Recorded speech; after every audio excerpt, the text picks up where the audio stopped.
pun mengenai acara Presiden memakai acara.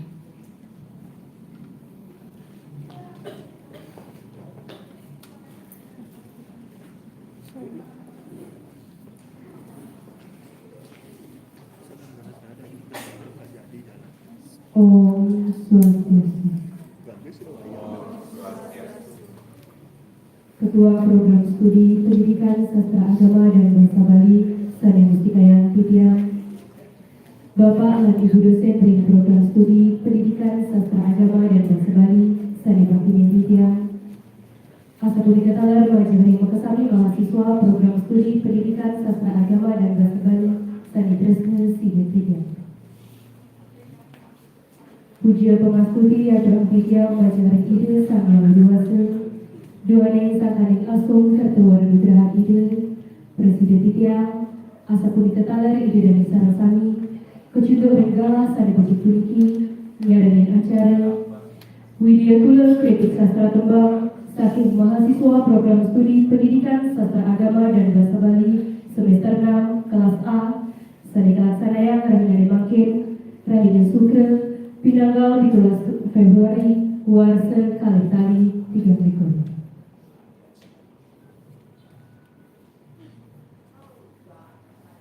Ini ide dari Sarasami, dudulan acara Rahina Makin, Ide Punika, Kepertama, Pengastudi acara Keping kali Nembangan Tembang Indonesia Raya, Keping 3 Ngulengan Kayun Utawi Doa, Keping 4 Samrang Wucana Saking dosen pengampu mata kuliah Telaah Puisi Bali Modern Sanera Hane Makin keanggaran oleh Bapak Iwan Juliana SSMO.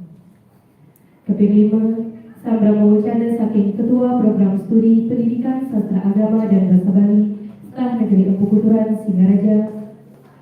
Keping 6 Nyobihang materi kritik sastra saking kelas A semester 6. Keping 4 penutup.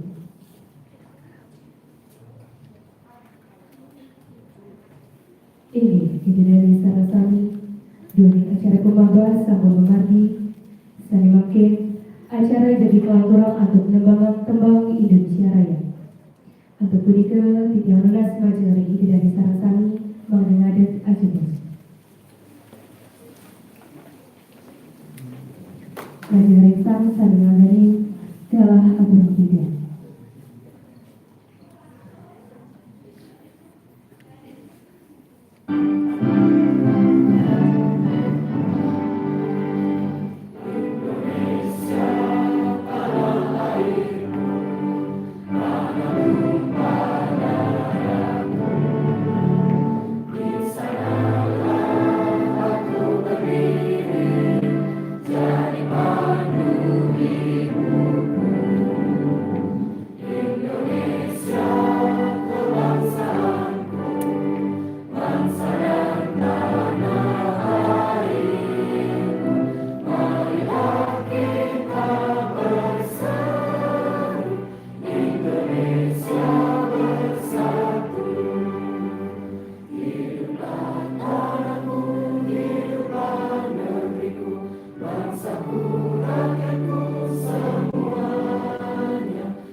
Ide dari Tunas Titiang mendekati ngadat, duaning acara pacang kelanduran untuk ngulengang kayun utawi doa.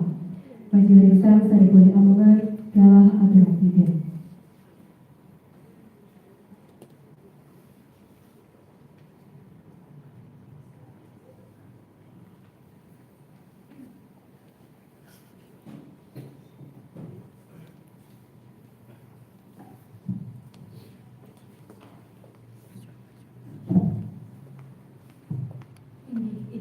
sareng sami.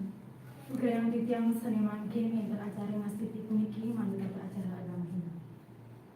Om Swastiastu. Om Awignamastu Namo Siddhaya. Om Anubhadra Kartawiyantu Wiswata. Dumugi mana suci rawling sedironing punderman. Om Aditya Sya Param Jyoti Rakta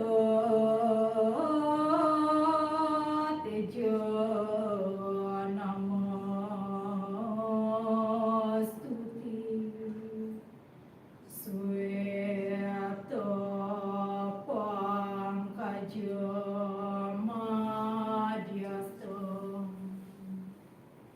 Bhaskaraya Namastuti Om Rang Ringsah Paramo Siwa Raditya Ya Namo Swaha Om Yang Widi Sembah pangubakti titiang majaring ide sang yang widi ide meraga sang yang surya dumogi ledang yang widi mepaice pemargi regrahina yang mangkin nemonin rahina sukra pinanggal 17 Februari basa kali tali teluliku titiang mekesami laksana yang acara widya tula kritik sastra tembang saking mahasiswa program studi pendidikan sastra agama lan bahasa Bali semester 6 kelas A. Mogi yang widi nyurianin acara puniki sida memadi antar ternenten-wenten kepihalan. Om yang widi antuk kirang luput titiang nunas gengrana senampura dumogi yang widi mepaice kerahayuan dan kerahajengan renjaga disami. Om Sri Ambawantu, Sukambawantu, Purnambawantu, Om Sama Sampurnaya Nama Swaha. Om Santi, Santi, Santi, Om.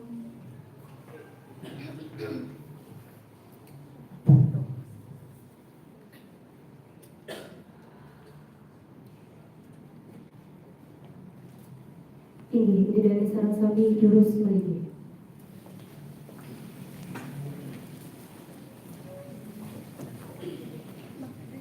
Ide dari sarang sami sami kusumayan titiang acara salurnyane dibunyikan sambrang wacana saking Bapak Iwayan Joyan SSMU pinaga dosen pengampu mata kuliah Maaf Puisi Bali Modern.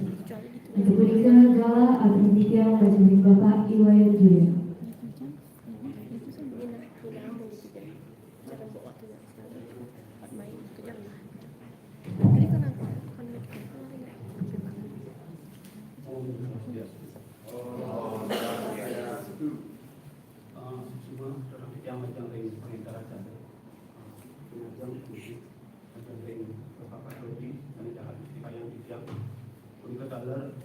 anggota dosen sareng sami sandi terhadapnya yang dibiang anggota panitia mahasiswa ada anggota panitia dosen sandi yang banget terus masih ini kaping ajeng pertama di tiang kurang para mahasiswa mungkin atau preside mungkin adalah para panitia sareng sami majeng adik-adik semester 6A mungkin kita sadar pengukuran macam adik-adik semester 6B yang kedua nanti sani ke bawah kritik sastra kemudian kemudian panjang menduwe nanti sani kawinan tawi nanti sani bentuk penggunaan jadi ini kemauan kritik sastra puniki membuat lisan ring pada mahasiswa saya. Itu adalah pembekasnya ring prodi pendidikan sastra agama dan bahasa Bali puniki. Tapi saya mengkawinan kritik sastra puniki membuat seperti itu. Ini merupakan ring out jaga bentuk-bentuk prodi, bentuk-bentuk unggulan basically dari mahasiswa ini yang memang harus saliwaktian ini sampun menjadikan harus berdua bentuk apa yang menjadi keunggulan, apa yang menjadi penciri dari teman-teman atau prodi FSMB yang ada di staf ini.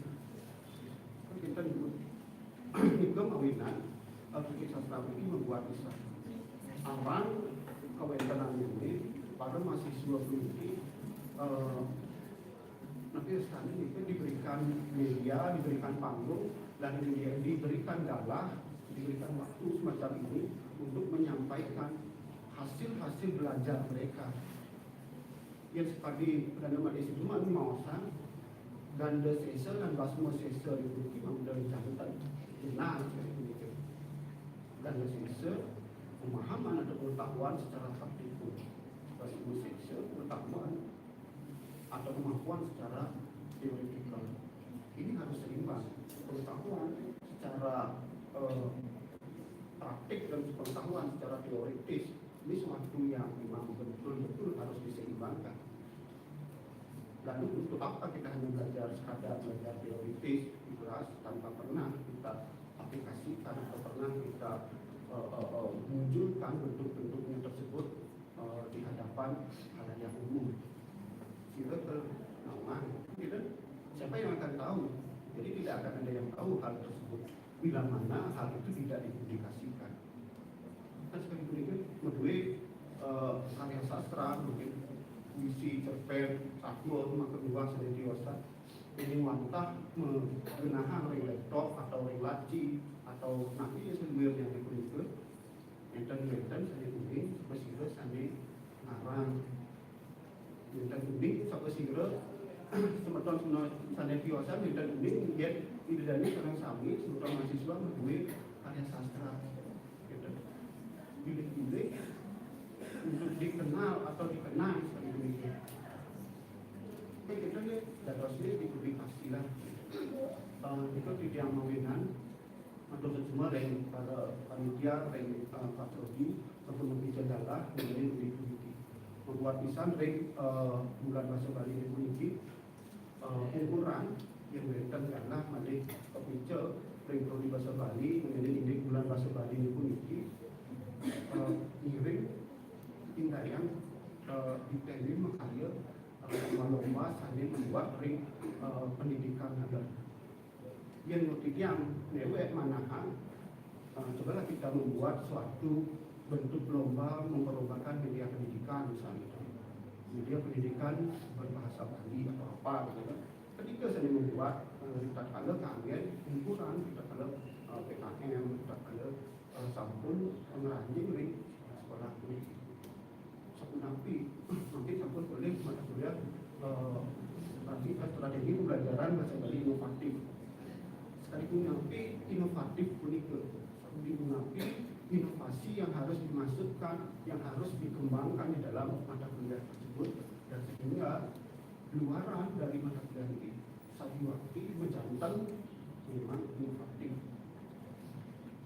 Carilah gitu kan boleh jawatan sangkani saking dosen mantan maupun muatur mempenjuk para mahasiswa secara sami kemudian para mahasiswa patut kalau yang sekali siap ngekeh gitu yang dan ngekeh alih-alih ring Google ring nabi sebenarnya itu jantan sampai jantan kemudian terus tadi juga pengelibak sampai indah yang dan panjang mandanin dan tapi nampaknya itu mandel darah ini dari sarang sawi urusan komiti mereka tak lebih ring dunasen balik nanti untang kawasan itu bedanya kita untuk mengenai presiden jantan prodi komiti pemakai ini dijil dan ini maka sekali lebih jadi tenggak lebih raga awak lebih sarang bukti jadi tenggak dan betul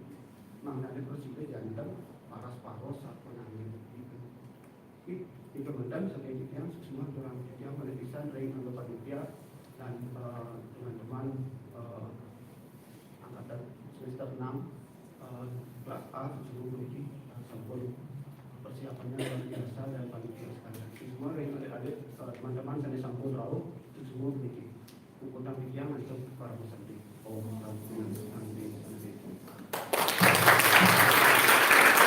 Setelah berikutnya kajian Bapak Juliana sambut Presiden Laturang Sambram Wucana Rahina Maki. Ini dari sarang kami acara selanjutnya yang diikuti Sambram Wucana saking Bapak Ketua Program Studi Pendidikan Sastra Agama dan Bahasa Bali Staf Negeri Keputusan Singaraja. Unika Galah Agar Afrika.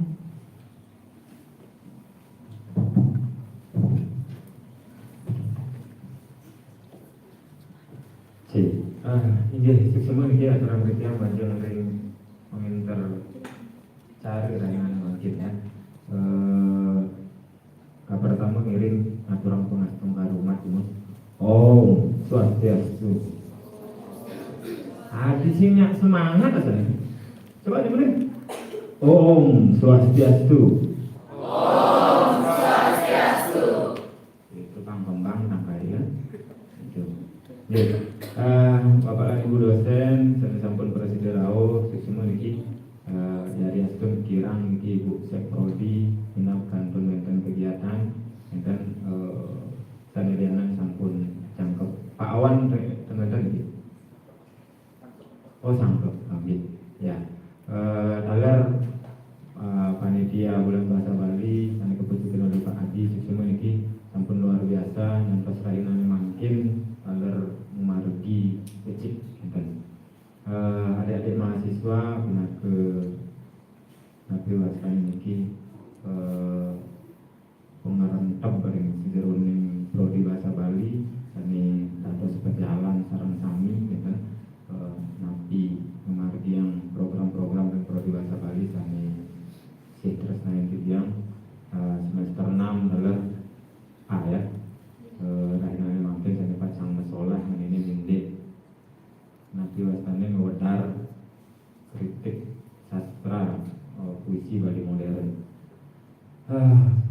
Kabar pertama dia wantang aturan suksemaning mana nih ya nabi mawinan karya sapun itu sekali bawas Pak Wayan Juliana Iwau dan niki saya membuat padahal dan ya segala bentuk mata kuliah itu seharusnya ada luaran yang bisa dipertontonkan, ya.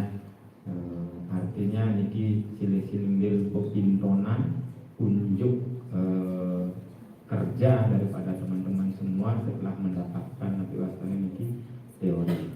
Patut sekali sadar bahwa Pak Wayan Juliana yang wantah di teori mantan jelek masih gitu ya. Yang praktik yang bisa view masih nggak bisa praktik gitu, tapi tanpa teori jelek masih. Yang indah sinar gamayang sekali nak berjalan gitu ya. Yang hanya bisa di teori dan lumpuh gitu ya, hanya di tengah kan bisa gitu. Yang nak berdoa dua berjalan, kan itu tanpa teori, kerja jujur ya masih buta gitu kan. Jadi antara teori dan praktek itu harus seimbang. Teori tanpa praktek dia akan lumpuh, kemudian praktek tanpa teori dia akan buta gitu. Nih, maka dari itu ya harus seimbang. Raris bulan bahasa Rahina Mangkin menurut yang spesial karena kita sudah menjalankan salah satu apa yang menjadi amanat dari Merdeka Belajar. Merdeka Belajar itu di akhir pembelajaran harus ada panen hasil belajar, gitu ya, istilahnya begitu, panen hasil belajar. Nah mulai itu yang misalnya 6 bulan tuh kalian di tengah kelas gitu ya, tuh inargama yang memulai gitu ya, nah dosen-dosen memupuk kalian belajar di dalamnya gitu. Masa tanam deh gitu ya, ini kan kebetulan memupuk akhirnya ngalah. Inilah di akhir ini menjadi salah satu cara kita untuk memanen hasil belajar. Belajar mengisyaratkan itu ya. Maka dari itu mari kita gunakan nih luwung momennya ya, di bulan bahasa Bali itu di bulan Februari, Besuwo di Januari, itu itulah akhir semester itu ya. Kemudian bangun kesempatan bulan Februari melaksanakan niki umar di bulan bahasa Bali. Ngiring niki tetepang anggen panen hasil belajar. Napi je seluwiring sane sampun pelajahin. Enten nggih tunjukkan di sini. Itu. Oh ya Jewanta. Napi wasana hanya untuk memeriahkan enten. Dia mungkin sami sampun nguningin gitu ya. Sehingga hanya prodi kita saja di bahasa Bali. Semua civitas staf ketuturan tahu bahwa bahasa Bali itu setelah belajar dia mampu begini. Walaupun ada anak belajar, konon tentu bisa lagi memang sempurna kan singkatuan gitu ya. Jadi menurut juga kemampuan kita. Tetapi teman-teman sudah ada yang bisa teman-teman tunjukkan. Sementara saran sami sampun presiden mintonan gitu ya, kepintonan kepada halayak umum. Nah, dengan begini berarti besok tentu akan sangat bermanfaat. Sehingga jani mungkin oke lah hari ini ya masih sedikit manfaat yang teman-teman dapatkan. Tetapi besok ketika sudah keluar, ini sampun usan saking staf kuturan kemudian dipercaya di luar, gitu. Sing tawang yang mangunor dari guru kemudian di tempat-tempat yang lain. Gitu ya. Setidak-tidaknya yang dulu ngarap animadan kegiatan bosing paling gitu ya. Bosing paling aduh kenang karena mata naik dudonan acara sing bisa gitu ya. Yang bojani biasa berkegiatan itu tentu ya Pak bisa nangkanya gitu yang dingarap gitu ya. Itu satu.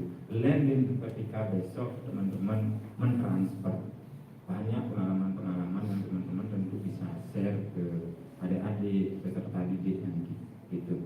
Ulian dengan cara-cara baru gitu. Yes.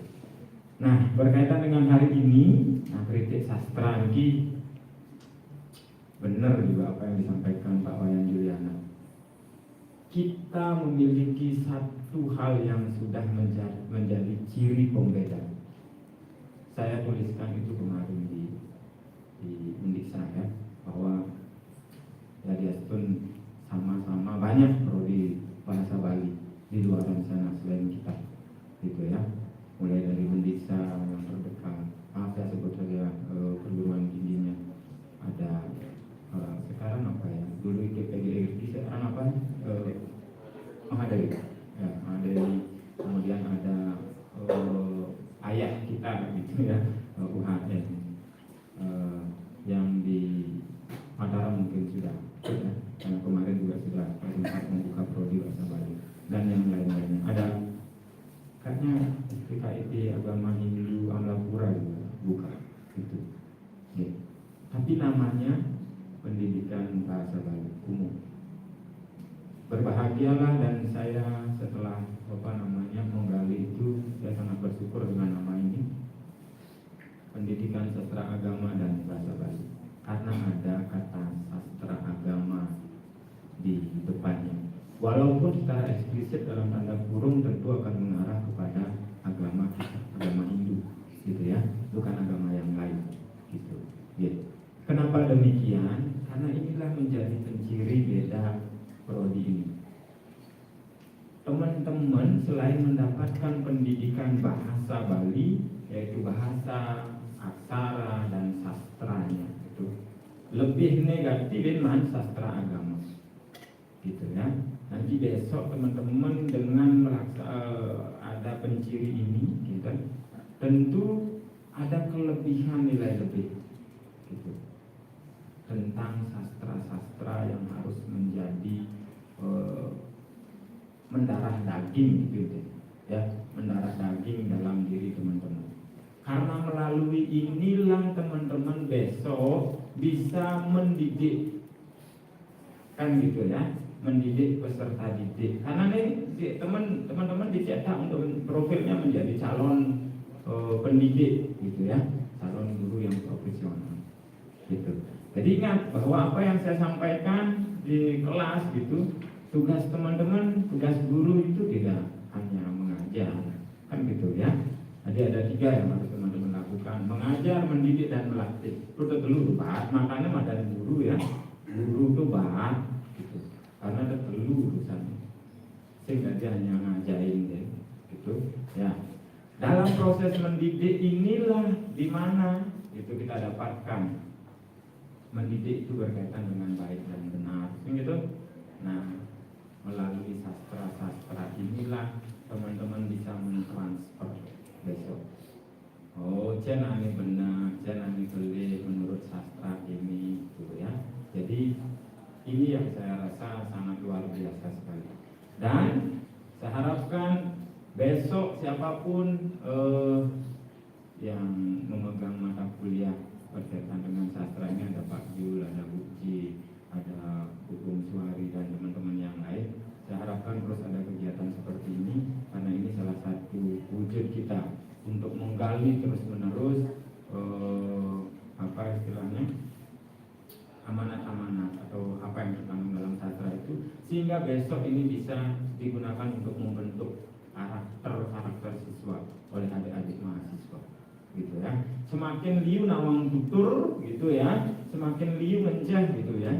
Sama dengan semakin banyak minum air, gitu ya, semakin banyak menceh, gitu.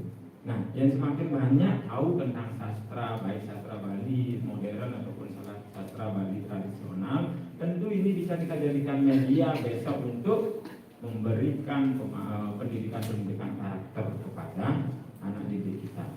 Ingatlah bahwa tujuan pendidikan nasional kita, gitu ya, bukan hanya pengetahuan, tetapi karakter, gitu ya, tetapi karakter.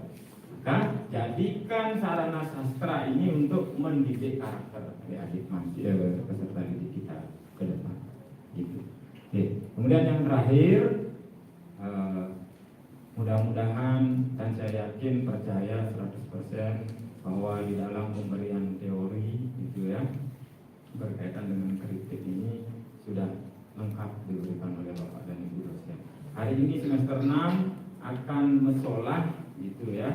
Coba berikan sesuatu yang luar biasa, gitu ya, pada adik-adik. Jadikan ini sebagai contoh bahwa hal-hal seperti ini penting untuk kita lakukan. Kritik itu saya ingat kembali bahwa dari salah satu penulis buku yang luar biasa, Hendra Suara ya, bahwa kritik itu seperti sambal, gitu, dan sastra itu harus dikritik, gitu. Sastra itu harus dikritik. Kenapa? Karena apalagi yang benih semester 6 ini sudah bisa menciptakan, gitu ya, atau membuat karya sastra, baik itu dalam bentuk puisi ataupun apapun itu ya, gitu. Tentu dalam pembuatannya setiap karya sastra yang dihasilkan tidak sempurna, kan gitu ya. Tentu tidak semua hasil karya yang diciptakan itu tidak sempurna. Maka perlu masukan-masukan melalui kritik-kritik itu. Tujuannya untuk apa? Untuk membangun agar sastrawan itu ke depan menjadi nilai yang dihasilkan lebih berbobot. Bukan berarti untuk menjelekkan, gitu ya. Karena dari kritik itu artinya penghakiman pada dasarnya. Bagaimana kita menghakimi?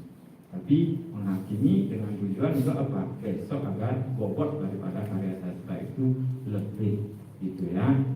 Jangan sampai karena sudah berada di prodi ini mani mantak menggending sing bisir, gitu ya. Kemudian mantak mau apa namanya istilahnya, nudonang ocet madan karya sastra modern, ocet madan karya sastra Bali tradisional itu sing bisa pada repot, gitu ya. Jadi mari bersama-sama kita bangga dengan nama sastra agama ini, gitu. Ya, mungkin hanya itu yang bisa saya sampaikan. Saya mungkin banget. Jadi sekali lagi saya sangat mengapresiasi kegiatan ini. Mari setiap semester kalau bisa kita lakukan panen hasil belajar, gitu ya. Semua mata kuliah harus ada luaran mata kuliahnya, terutama apa yang disampaikan oleh Pak Jul juga tadi. Tidak hanya ini, bikinlah media-media pembelajaran yang menarik, yang inovatif berkaitan dengan bahasa Bali. Pangsim kitu kan gitu ya. Jadi mari kita coba gali itu. Pangsim kitu ya. Itu adalah tugas teman-teman semua. Kami yang apa istilahnya? Nah, yang cara nada sam ini nih gitu. Pak gitu ya. Hanya nada dang nih. Yang rurung deh. Ane mami lakukan tekan kalian gitu ya. Di Pak hanya yang rurung deh. Masalah kejenglok dan lain sebagainya itu hal yang biasa, mari kita sama-sama belajar gitu, ya. Nah, rasa pun itu angsa mungkin banget. Semoga cara ini berjalan dengan lancar ya. Semester 6 tetap semangat, habis ini mungkin semester 6 sekarang 6A, besok nanti buku tanggung untuk majulah para musanti. Om Santi Santi Santi Om.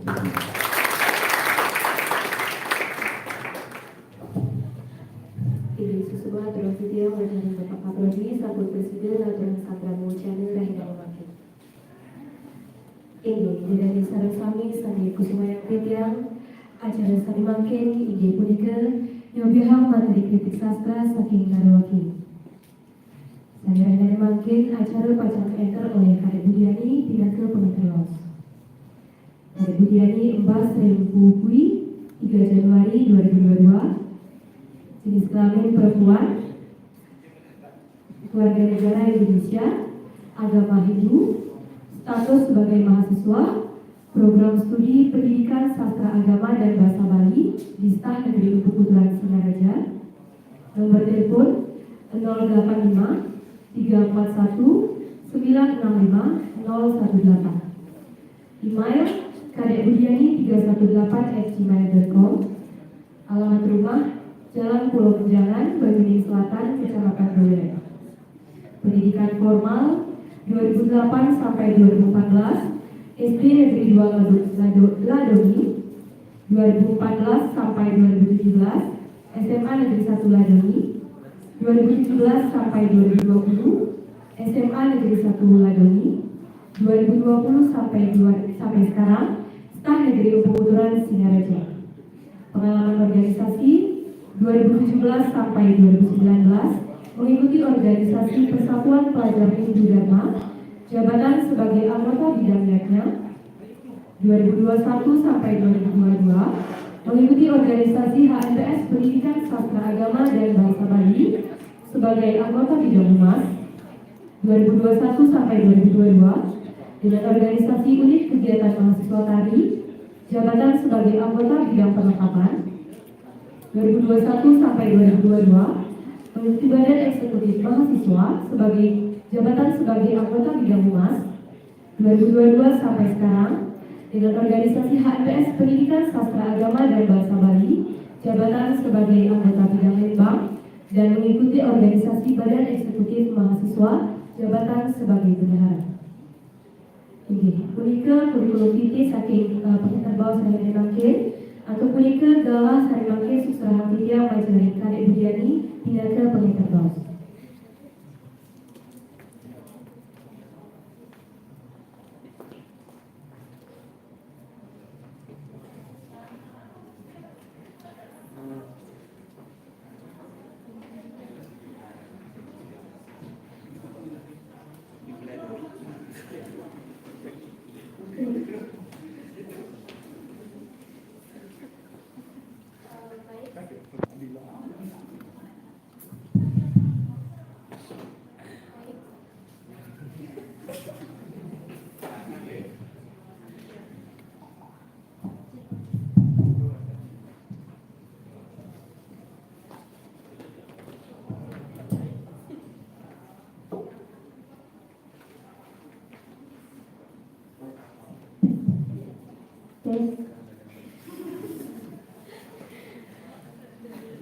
Baik, sebelumnya Om Swastiastu. Yang terhormat kepada Bapak Kaprodi Pendidikan Sastra Agama dan Bahasa Bali, dan yang terhormat Bapak Pengampu Mata Kuliah Telaah Puisi Bali Modern, Bapak Diliana, dan Bapak Ketua Panitia yang telah membimbing kami dalam kegiatan ini, dan yang terhormat kepada Bapak Ibu dosen yang telah menghadiri kegiatan kita pada hari ini. Dan tidak lupa juga kepada teman-teman saya di kelas 6A yang terus mau bersemangat untuk menyukseskan kegiatan ini. Dan terima kasih juga kepada teman-teman dari Pendidikan Sastra Agama dan Bahasa Bali yang telah menghadiri kegiatan ini.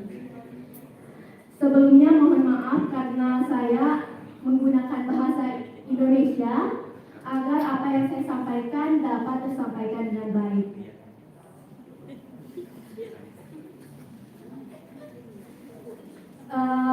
Baik, sebelumnya di sini mungkin pada bertanya-tanya itu di mana tuh SMP 1 Ladongi, SMA 1 Ladongi, ya. Terutama tadi tempat lahir saya selalu ada yang bertanya, apa yang dibaca? Pui-pui.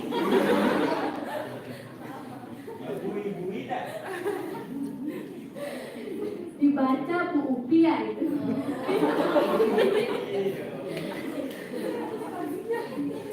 Mohon maaf karena tempat daerah saya memang agak aneh ya itu. Karena di sana sebenarnya di sana karena kita sukunya itu begitu banyak gitu, terutama di sana mayoritas suku Tolaki. Jadi kita mengikuti bagaimana nama daerah di daerah suku Tolaki itu. Itu apa namanya, sama tahunnya Pak Wangkir.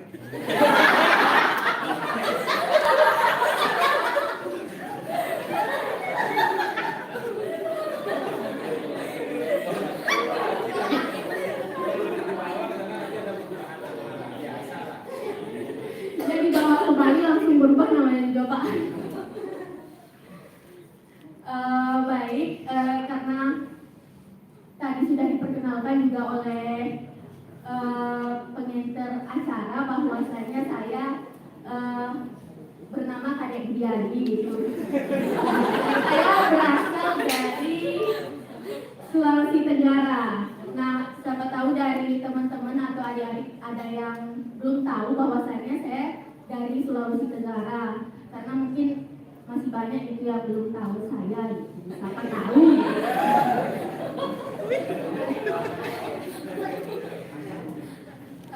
Baik, agar tidak terlalu lama saya ingin memperkenalkan teman-teman saya terlebih dahulu di kelas A. Diurut nih dari nomor absen apa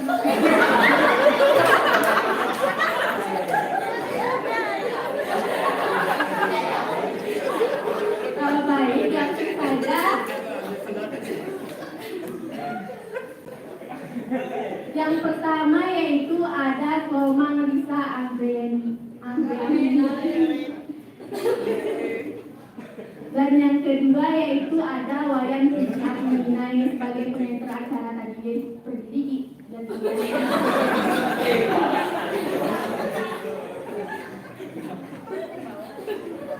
baik, yang ketiga yaitu ada Kadek Endisulistia. Yang keempat ada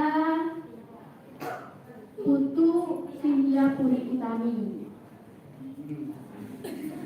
Ini yang paling kalah nih. Yang kelima ada Kadek Ayu Kusumayani. Yang keenam ada Putu Ayu Sulasini. Dan yang ketujuh sebenarnya ada Nilo Putu Ismail Kayani, karena beliau berhalangan hadir jadi lanjut saja ke absen ke-8. Itu saya sendiri.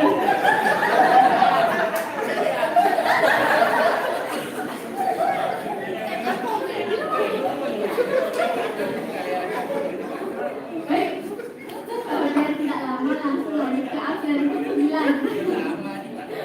Made Endi Aryawan. Yang ke-10 ada Nimade Herlinda Suciani. Nggak mau berdiri. dirinya. Langsung yang ke-11 ada Mika Dek Sudani Lestari. Yang terakhir ada Bapak Budi Armando.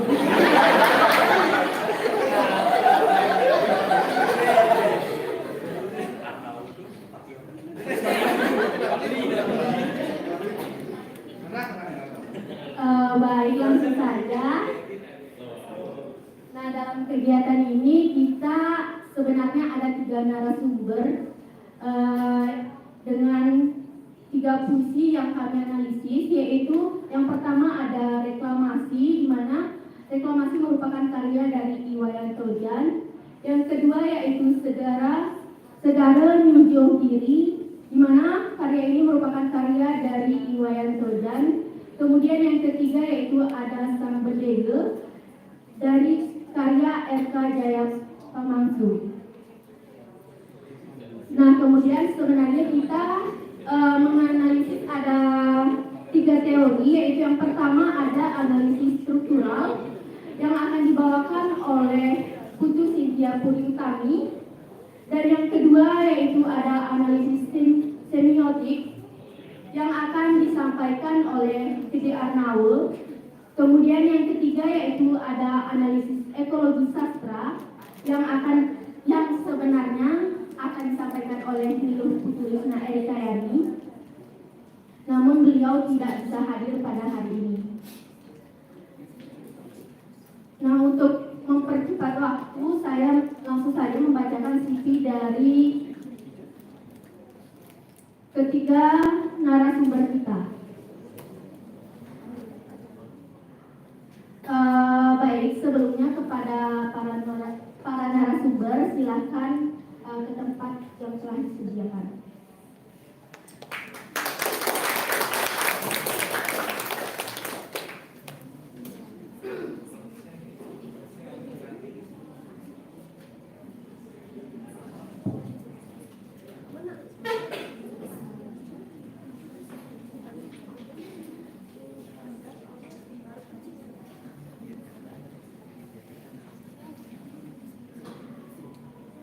Baik, langsung saja. Untuk narasumber yang pertama yaitu ada Putu Cynthia Puri Utami.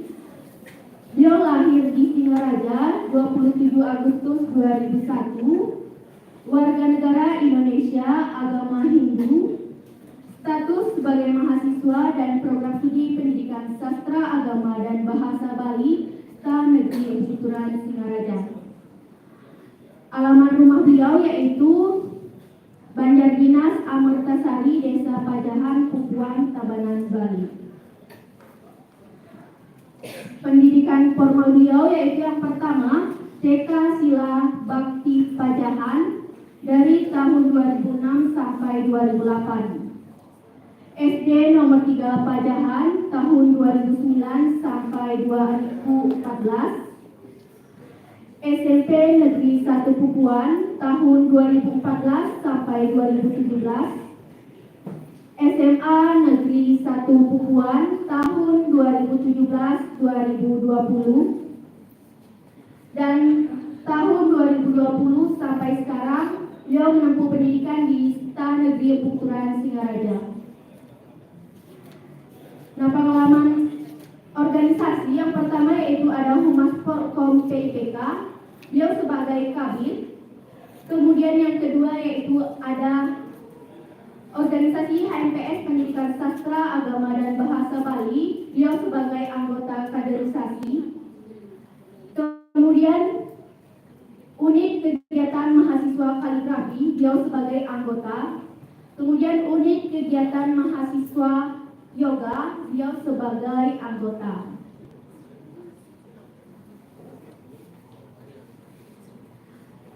Kemudian selanjutnya yaitu narasumber yang kedua yaitu ada Gede Arnaul. Beliau lahir pada tanggal 21 Agustus 2001. Jenis kelamin pasti laki-laki. Kemudian beliau merupakan mahasiswa dari program studi pendidikan sastra agama dan bahasa Bali agama Hindu, status mahasiswa, alamat rumah Desa Sinabun, Kecamatan Sawan, Kabupaten Buleleng. Kemudian pendidikan formal beliau, yang pertama yaitu SD Negeri 1 Sinabun, yang kedua yaitu SMP Negeri 3 Sawan, yang ketiga yaitu SMK Negeri 3 Singaraja, dan sekarang 2020 sampai sekarang beliau menempuh pendidikan di Sekolah Negeri Putra Singaraja. Pengalaman organisasi beliau, yang pertama yaitu sebagai Kabid Kaderisasi di Himpunan Mahasiswa Program Studi Pendidikan Sastra, Agama, dan Bahasa Bali. Kemudian yang kedua yaitu UKM Kaligrafi, beliau sebagai Humas.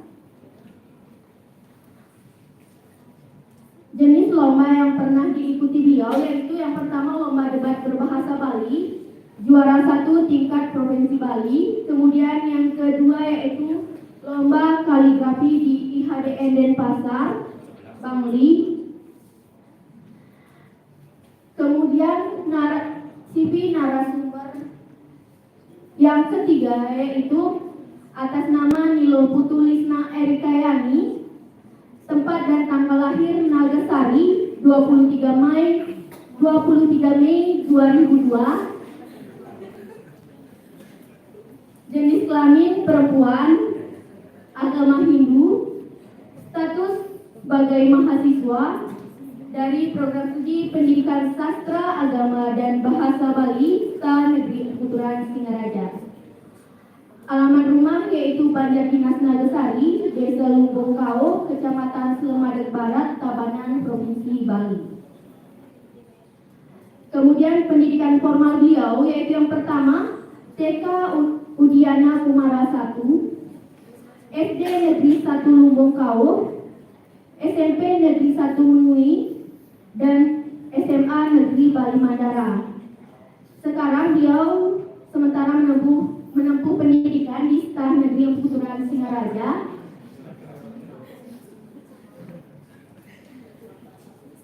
Kemudian pengalaman organisasi beliau yang pertama yaitu Manbara Librarian Team.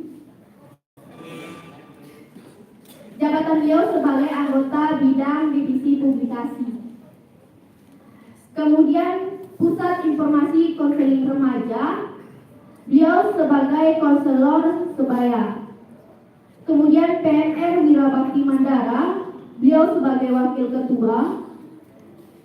Kemudian Manbara Librarian Team, beliau sebagai bendahara.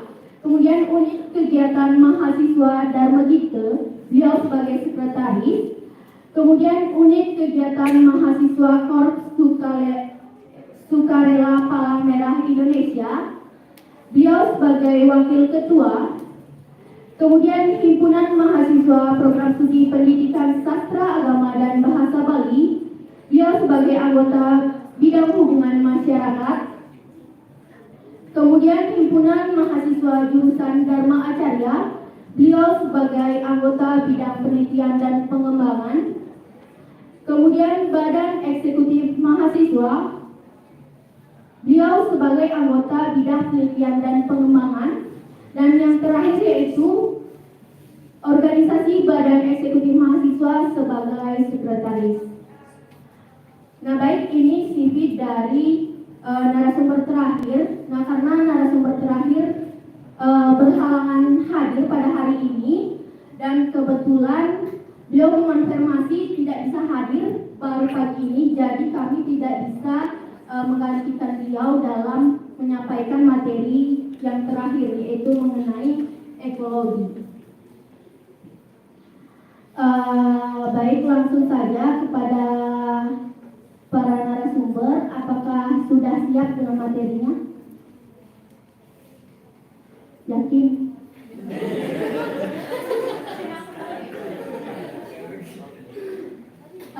Baik, langsung saja kepada narasumber pertama yaitu Putu Cynthia Puri Utami. Mungkin ingin mengenalkan dirinya terlebih dahulu lebih lanjut gitu. Setelah itu langsung menyampaikan materi yang pertama yaitu mengenai struktural. Baik, kepada Cynthia Purita, saya persilakan. Baik, terima kasih atas kesempatannya yang telah diberikan kepada saya. Perkenalkan, nama saya Putri Cynthia Purita. Di sini saya sebagai narasumber pemateri pertama akan menyampaikan analisis puisi, yaitu analisis struktural puisi reklamasi karya Iwayan karya Iwayan Tojan.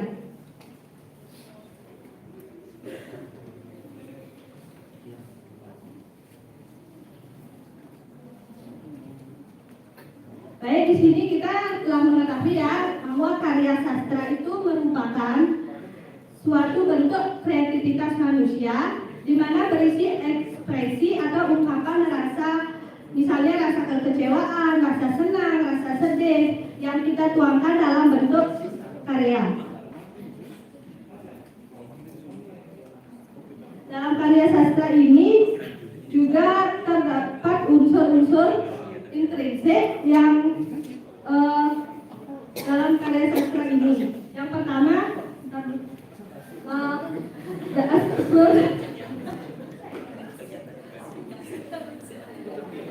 pertama, kita akan bahas tentang struktur puisi.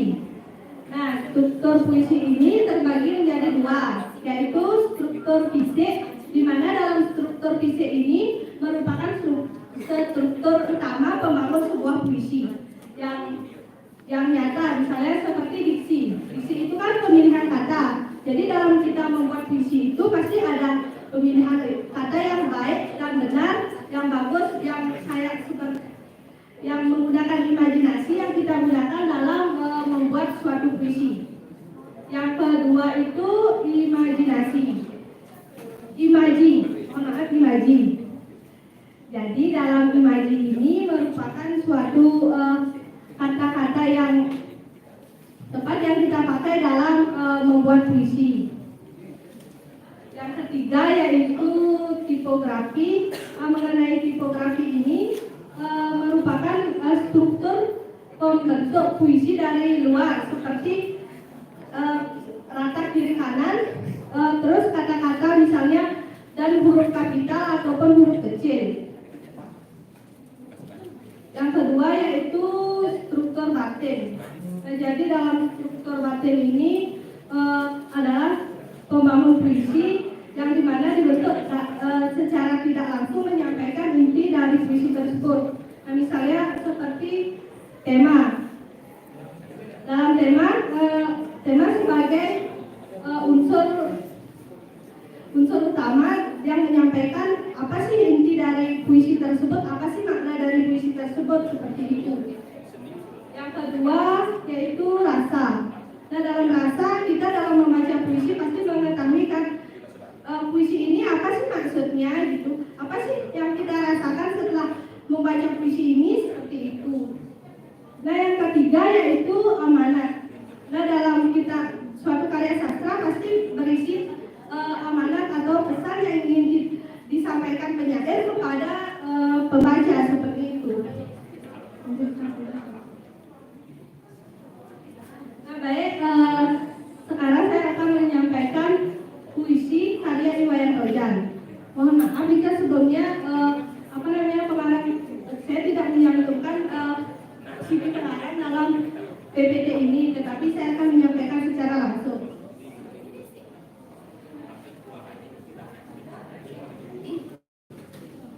Iwayan Tojan lahir di Desa Ngis, Kecamatan Manggis, Kabupaten Karangasem, tanggal 13 Juni 1982.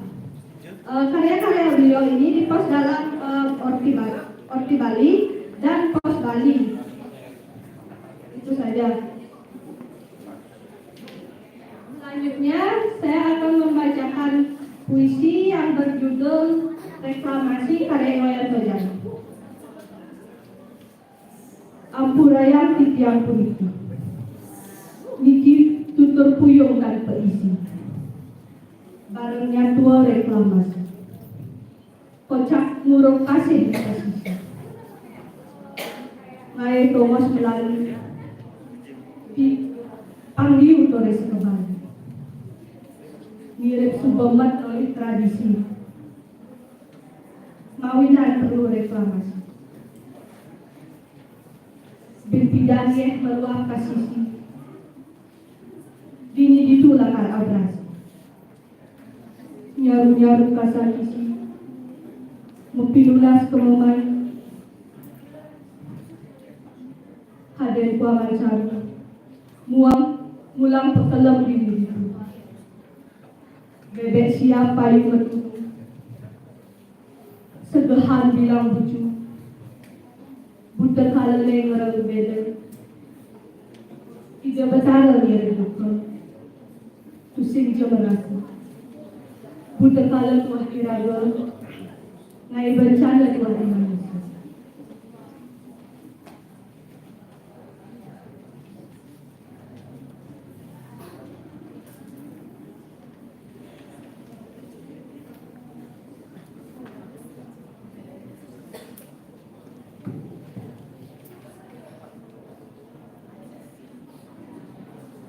Di sini saya akan menyampaikan struktur fisik dari puisi yang berjudul reklamasi. Struktur fisik yaitu sebuah unsur yang membangun puisi yang bersifat fisik. Diksi merupakan pemilihan kata yang membuat sesuatu puisi yang sehingga memiliki nilai estetika. Dalam puisi yang berjudul reklamasi ini, pada bait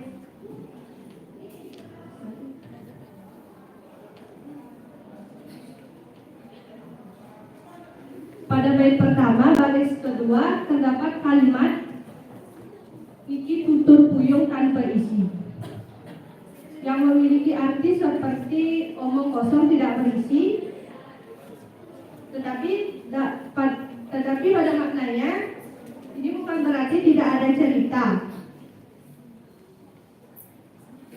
Kedua yaitu pada bait pertama baris keempat kalimat ini mengandung makna konotatif yaitu kocak muruk pasir yang memiliki arti seperti menanam pantai di pesisir. Dari kalimat ini memberikan kita mendirikan sebuah bangunan yang di dekat pesisir pantai. Bukan berarti kita harus menanam pantai. Yang kedua yaitu makna dari denotatif.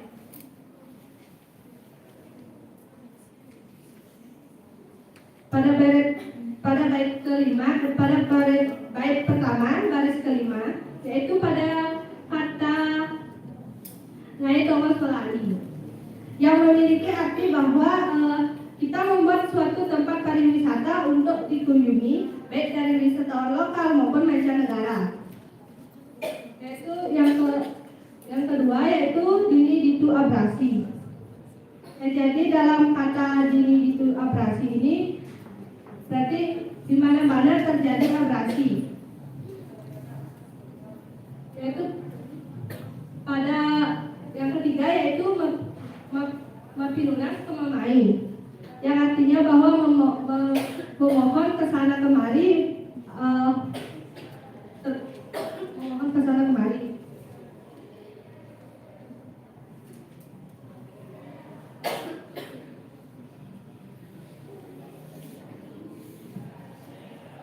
Yang kedua saya akan bahas tentang imaji.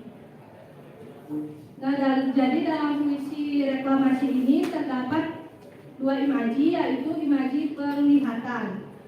Yaitu imaji adalah cara yang digunakan penyair dalam menggunakan suatu indera, baik indera penglihatan, indera penciuman, indera perabaan, dan indera yang lainnya. Jadi dalam puisi ini terdapat dua indera, yaitu indera penglihatan dan indera perabaan. Indera penglihatan terdapat pada kata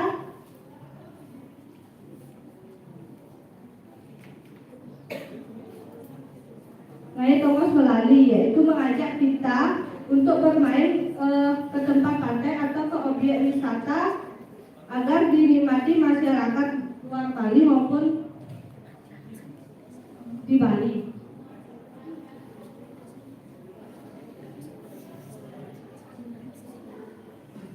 Yang kedua yaitu, yang pertama yaitu kocak huruf pasir di pesisir. Ya, arti kita bisa melihat bahwa ada bangunan yang kita dirikan di dekat pantai. Yang ketiga yaitu Pangliut Toresa ke Bali. Artinya kita melihat bahwa banyak wisatawan-wisatawan yang ingin bepergian ke Bali. Yang keempat yaitu mirip Subang. Mohon maaf sebelumnya kepada narasumber, silakan ke depan jika sudah untuk dibaca. Ya.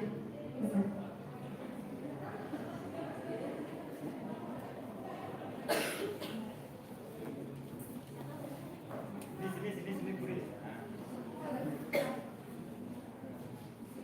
Yang keempat yaitu mirip sebuah metode tradisi. Artinya ini ada rasa bosan kita yang terdapat di Bali. Mungkin wisatawan-wisatawan yang lainnya mungkin udah bosan begitu melihat tradisi-tradisi yang ini aja terdapat di Bali. Mungkin seperti itu ya pemahaman saya. Yang kedua yaitu indera perabaan. Jadi dalam indera perabaan ini terdapat kalimat yaitu mulang pekelem dini itu.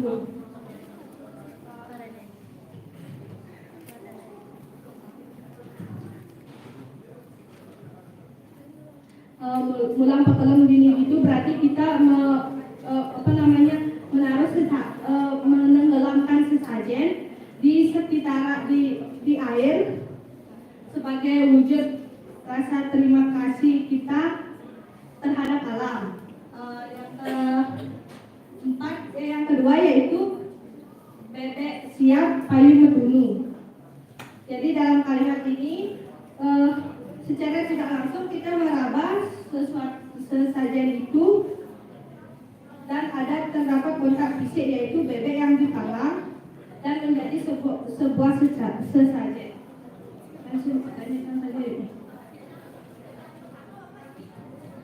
Baik, yang selanjutnya yaitu ada tipografi dan kata konkret. Tipografi ini dalam puisi tersebut sudah jelas saja tidak ada huruf kapital, hanya menggunakan huruf kecil saja. Ini saja ke kata konkret.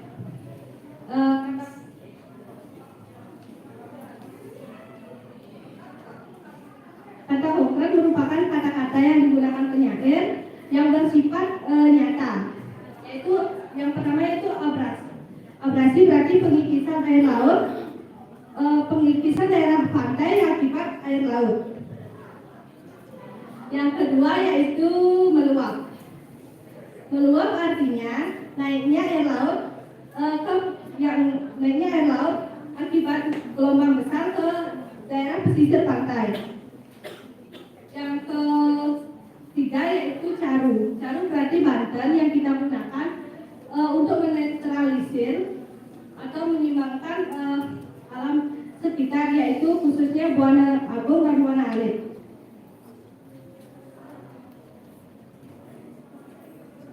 Ini saja ke sekarang yang akan membahas struktur batin. Baik, yang pertama struktur batin untuk tema.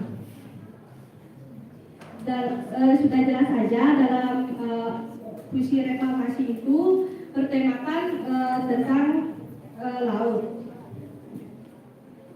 Yang kedua rasa. Rasa dalam puisi tersebut mengandung unsur kekecewaan terhadap kebijakan reklamasi yang dipandang dapat merusak ekosistem. Yang ketiga yaitu amanat. Amanat dalam puisi reklamasi ini berarti memberikan pesan bahwa kita harus menjaga ekosistem laut karena laut yang akan memberikan kehidupan kepada kita. Dan juga kalau misalnya kita menjaga ekosistem akan berdampak besar di kemudian hari.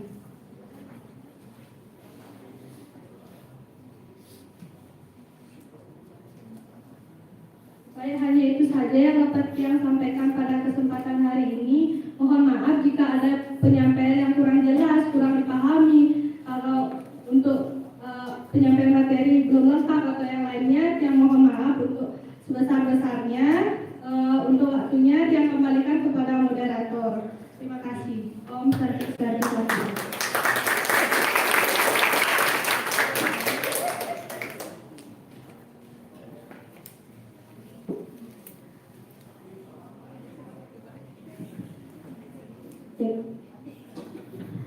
Baik, terima kasih kepada sumber pertama kita, yaitu mengenai analisis struktural dari puisi reklamasi karya Iwayan Sojan. Mungkin dari teman-teman ada yang suka baca puisi di sini? Hanya nggak ada. Ini pendidikan sastra agama dan bahasa Bali. Jadi rajin-rajin membaca gitu ya. Udah. Baik, langsung saja biar kita tidak mengulur-ngulur waktu gitu. Langsung saja ke narasumber kedua kita, yaitu Bapak Gede Arnawo yang paling ganteng di sini ya. Langsung saja menyampaikan materi analisis semiotiknya mengenai Sang Pendege karya Ekarja Pamangsu. Kepada Bapak Arnawo saya persilakan.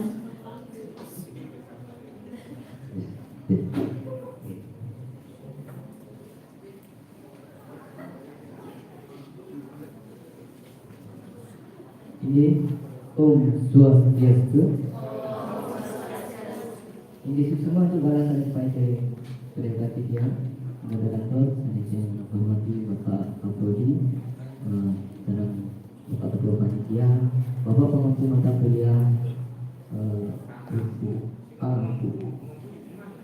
Jadi yang Bapak Pengampu Mata Kuliah Laah Puisi Bali Majaran, Bapak Juliana, Pak Selan, Bapak dan Mangkit.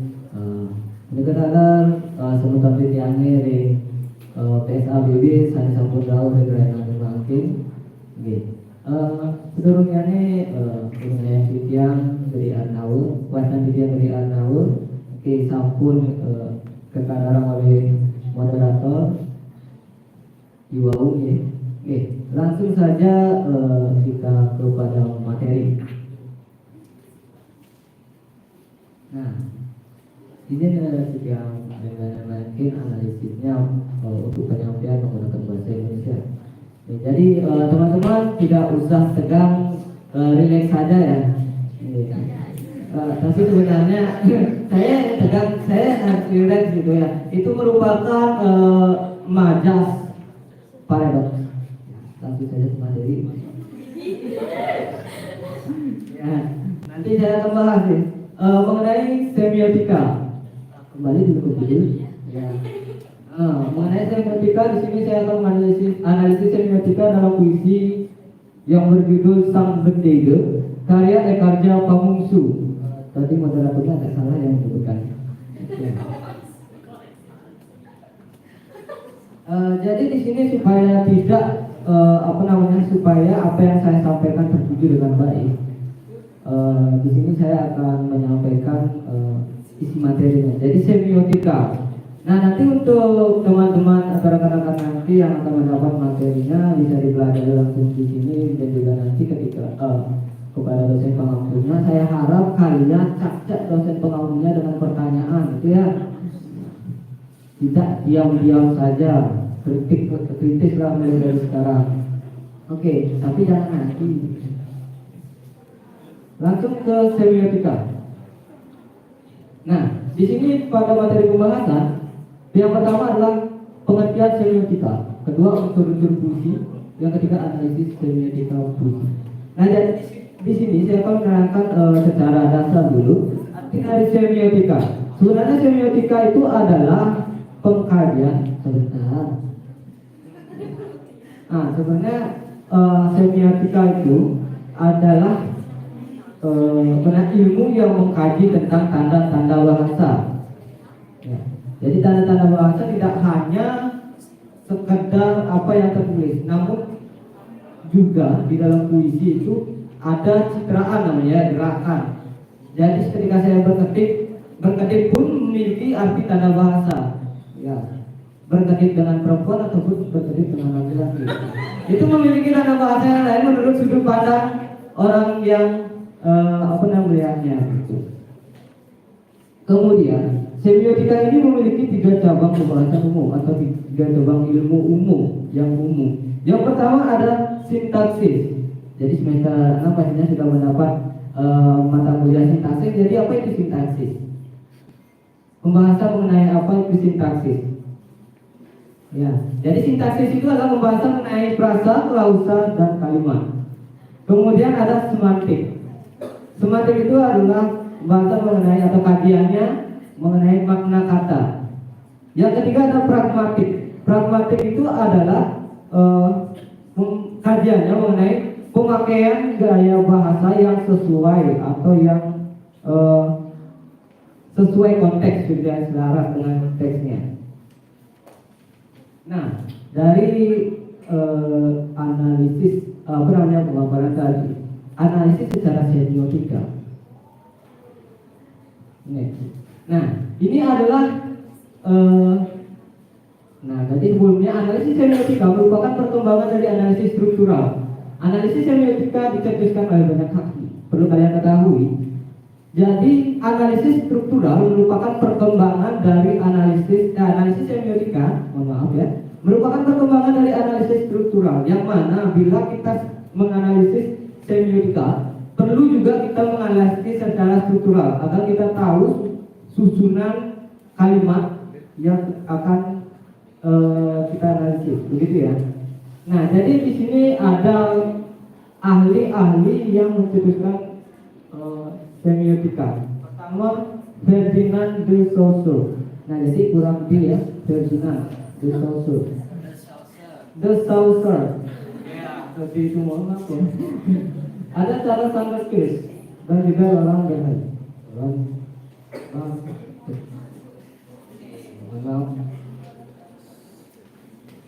Nah, di sini di Ferdinand de Saussure mengenai semiotikanya, itu yang analisis teori yang saya gunakan. Di sini ada signifian dan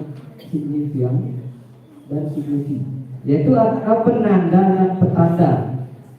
Jadi apa itu petanda? Apa itu penanda? Nah, penanda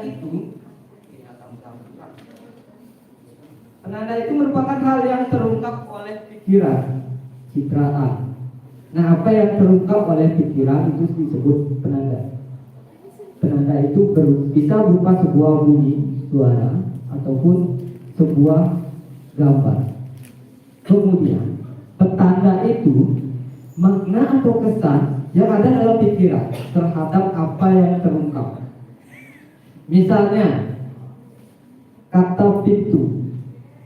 Petandanya merupakan sebuah penghubung antara satu ruangan dan ruangan lainnya. Seperti itu.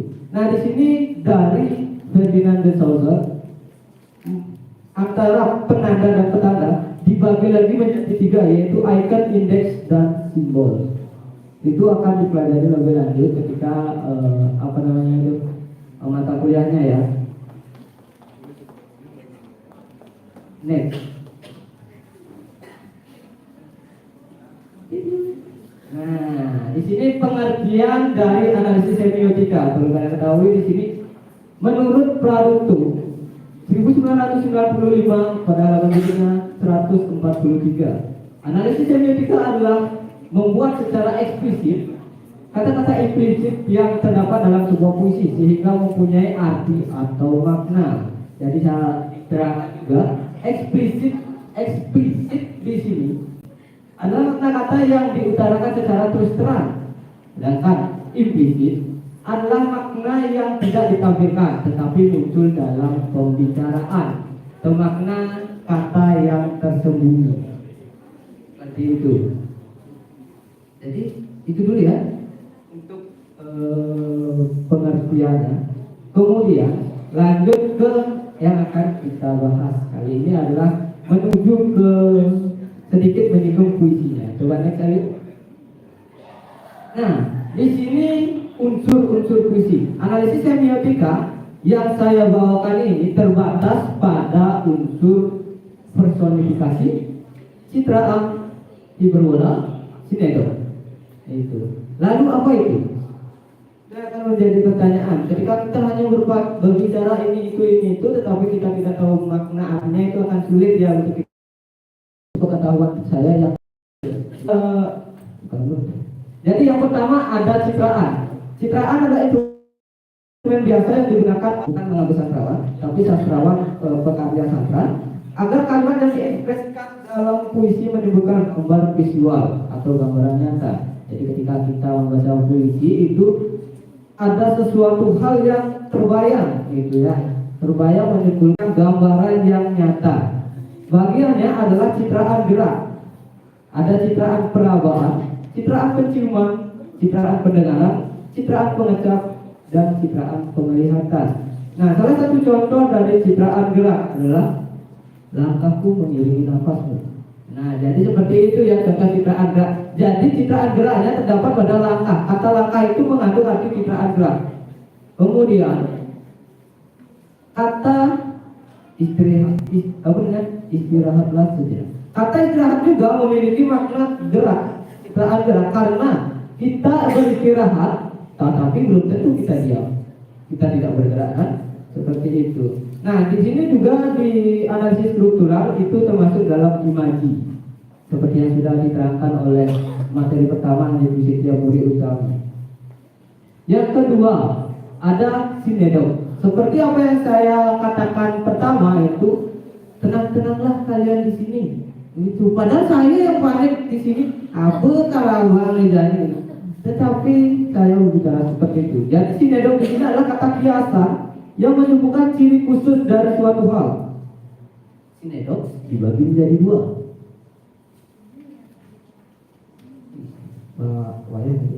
Sinedok ada yang pertama ada pars pro tatu. Di sini artinya bahasa kiasan yang menggunakan sebagian menyatakan keseluruhan.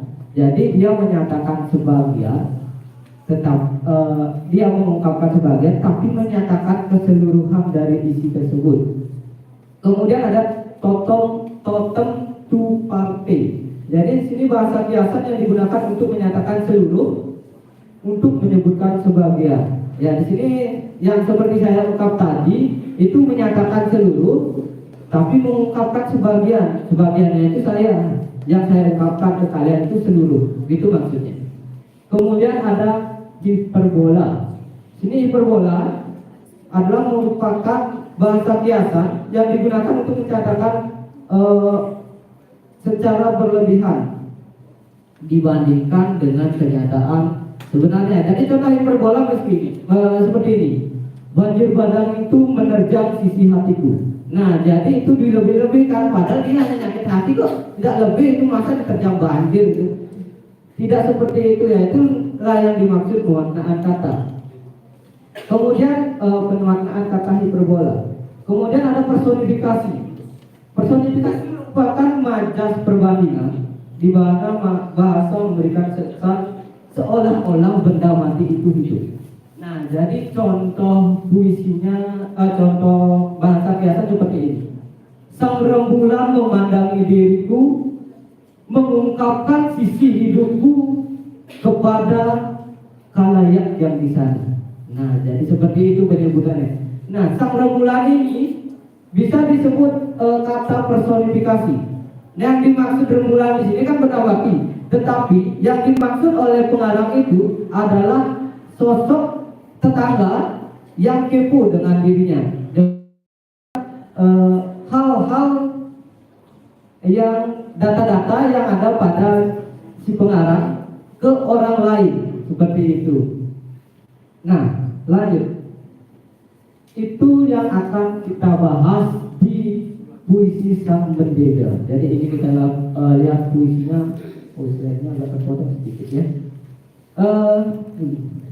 Mohon maaf di sini saya tidak bagus dalam hal pembacaan puisi, tapi saya akan mencoba sebaik mungkin.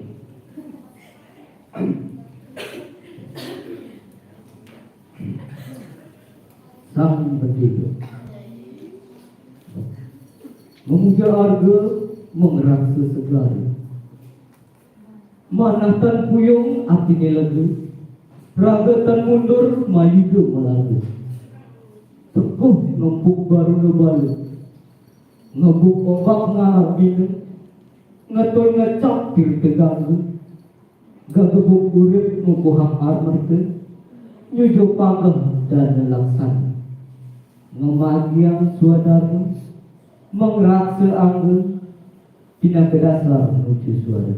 Ya. Jadi seperti itu puisinya. Kemudian, ketika kita sedang menganalisis puisi, tidak semata-mata Sang Bendera berarti mengisahkan tentang nelayan gitu. Tapi kan nelayan itu kan seperti itu ya. Apa yang dimaksud dalam puisi tersebut? Kemudian langsung saja ke analisisnya. Sebelum tentunya dalam analisis semiotika, kita analisis semiotika. Puisi berbahasa Wali, tentunya kita juga harus memahami mentranslate terlebih dahulu ke dalam bahasa Indonesia. Tapi kalau ditranslate ini pasti akan sedikit bergaburan ya. Nah, terutama di pertama, puisi Sang Bendera ini memakai rime a. Bukan berarti a yang di belakang itu baru a. Tapi itu adalah saja akhir. Biasanya kalau keempat baitnya itu menggunakan a, jadi saja a. Kalau a kemudian yang belakangnya i, ab itu bisa demikian. Nah, jadi langsung kepada analisisnya. Citraan yang digunakan Eka Japamungsu. Nah, sebelumnya Eka Japamungsu ini perlu saya sampaikan sedikit ya.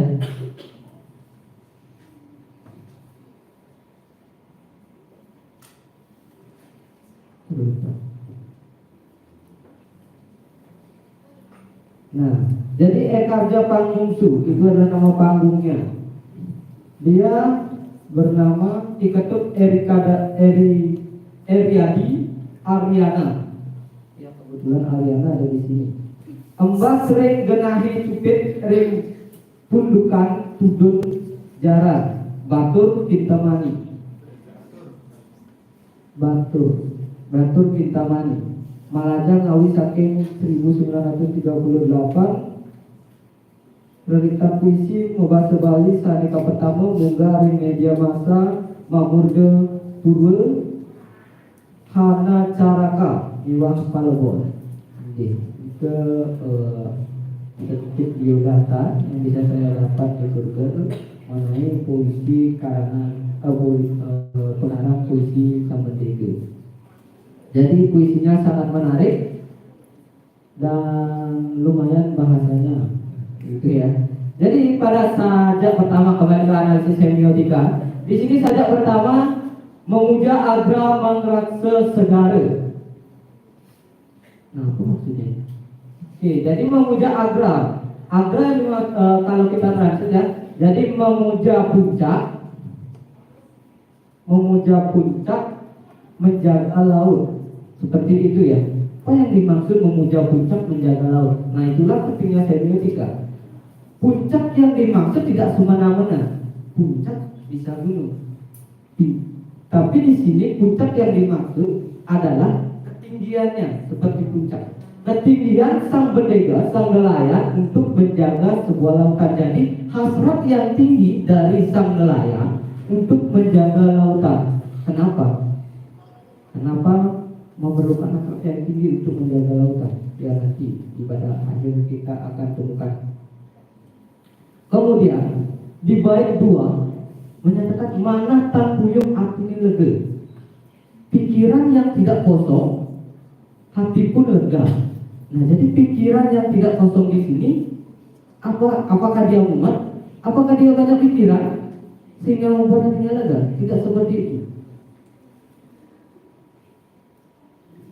Nah, secara tafsiran, kata pikiran yang tidak kosong mengandung makna eksplisit, makna yang sebenarnya suatu hal yang dituju. Jadi pikiran yang tidak kosong berarti ada tujuan yang membuat hati sang nelayan ini lega. Tujuannya apa? Itu nyambung ke bait ketiga. Raga tan mundur maidu malagu. Diri seakan tidak pernah mundur ketika berperang di tengah laut. Kenapa dia harus berperang di tengah laut? Bukan penjajahan.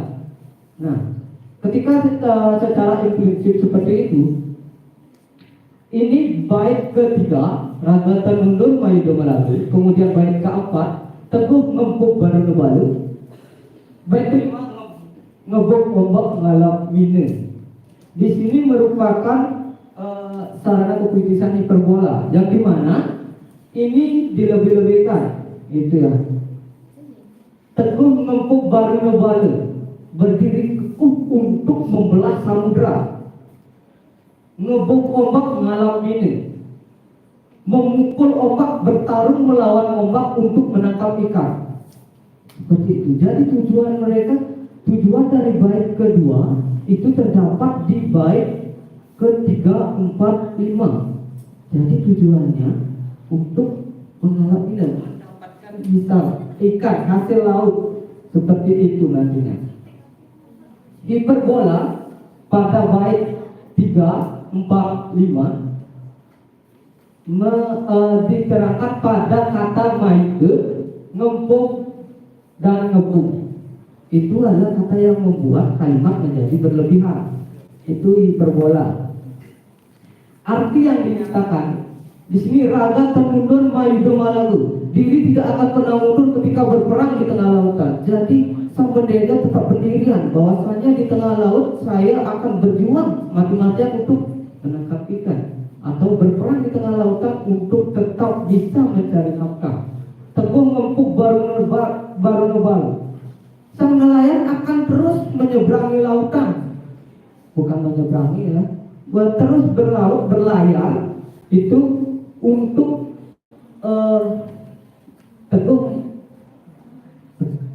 tetap untuk berlayar seperti itu ya. Teguh ngempuk baru nebal di tengah laut. Jadi yang kelima, ngempuk ombak ngalap mine. Ngempuk ombak ngalap mine, membongkar ombak, kalau kita bahasa secara itu membongkar ombak menangkap ikan. Jadi di sini dia bertarung lawan ombak ya, maksudnya terjangan ombak untuk menangkap ikan. Kemudian di ngetun ngecap teganggu, menyentuh mengecap teganggu di sini T-nya besar, G-nya besar ya, jadi menyatakan sebuah tempat. Kemudian di ngebuk ngukuhang amerte, gagebuk urip ngukuhang kamerte. Dari kata ngebuk ombak menimbulkan dampak ke bait yang ke-7 yaitu gagebuk. Ngebuk ombak dia berusaha melawan ombak. Nah, dampaknya resiko yang dia dapatkan digebuk ombak atau diterjang ombak. Untuk gagebuk ombak tuh mengandung arti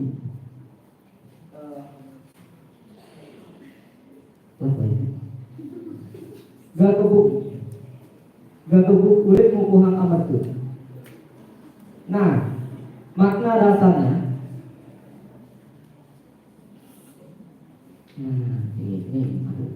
gagebuk kulit mukuhang amartu. Jadi mukuhang amartu ini akan mempertahankan ekonominya. Jadi apa yang dihasilkan oleh sang pendeta itu dipertahankan walaupun dirinya terancam.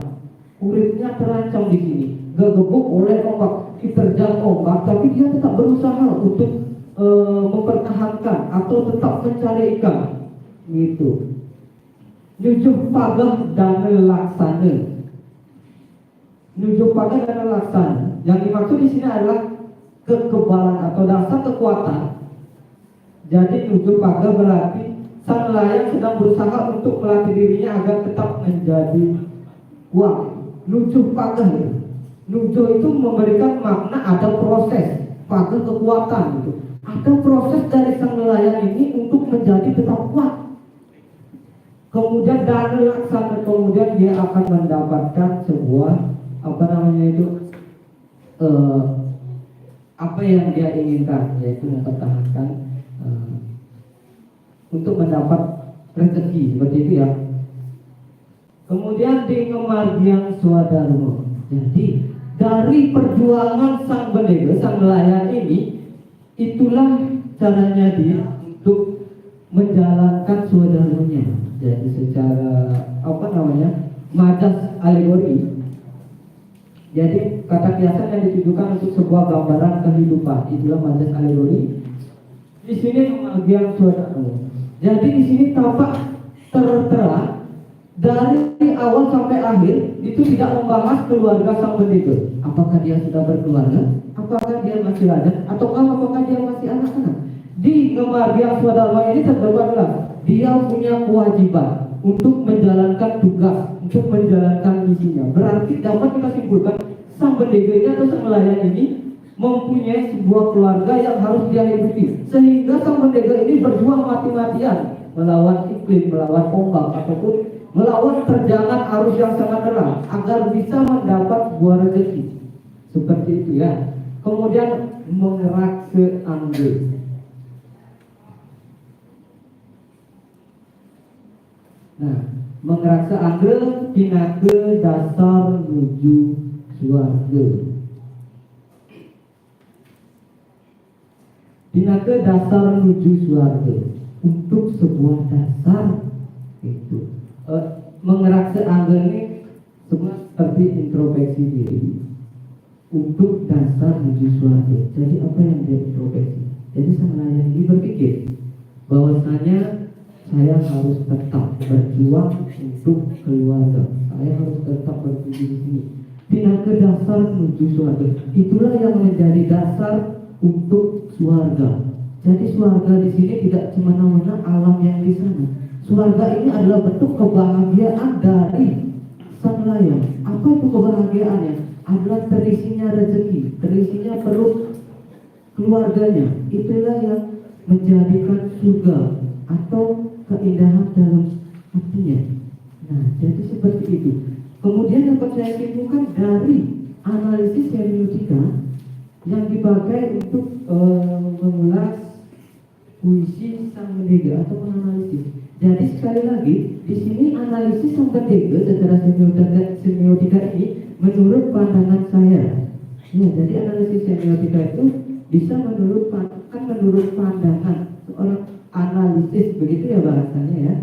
Jadi puisi yang berjudul Sang Bendega ini mengisahkan perjuangan seorang nelayan untuk memenuhi kebutuhan hidupnya dan juga keluarganya. Kehidupan nelayan yang sangat bergantung pada lautan, sehingga pada bait pertama harus berusaha menjaga laut agar tetap stabil. Jangan coba-coba merusak lautan ya, karena ada yang bergantung di sana.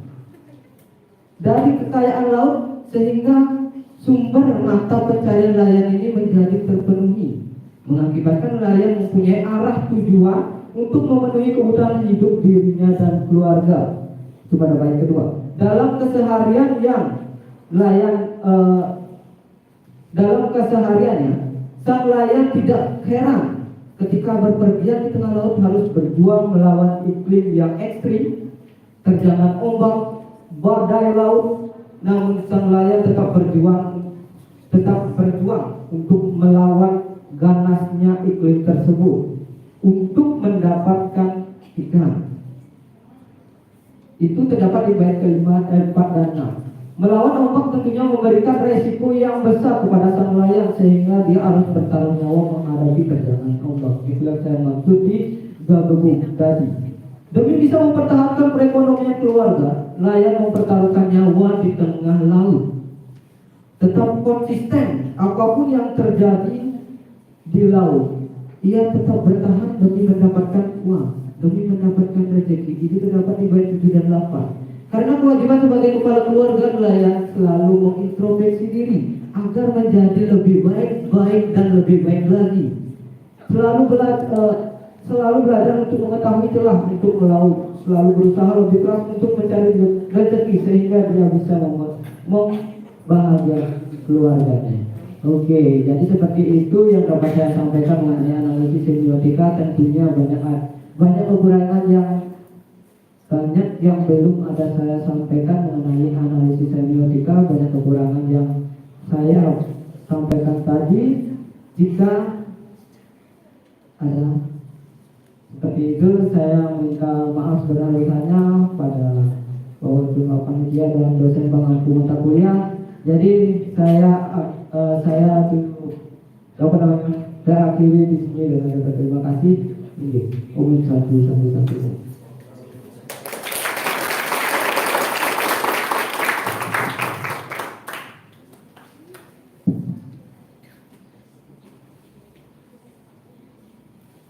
Baik, terima kasih kepada narasumber kita yang kedua, yaitu mengenai analisis semiotik dari puisi Sang Bendege karya Ekarda Pamusu. Mohon maaf ya sering memplesotan gitu kalau saya ngomong ya.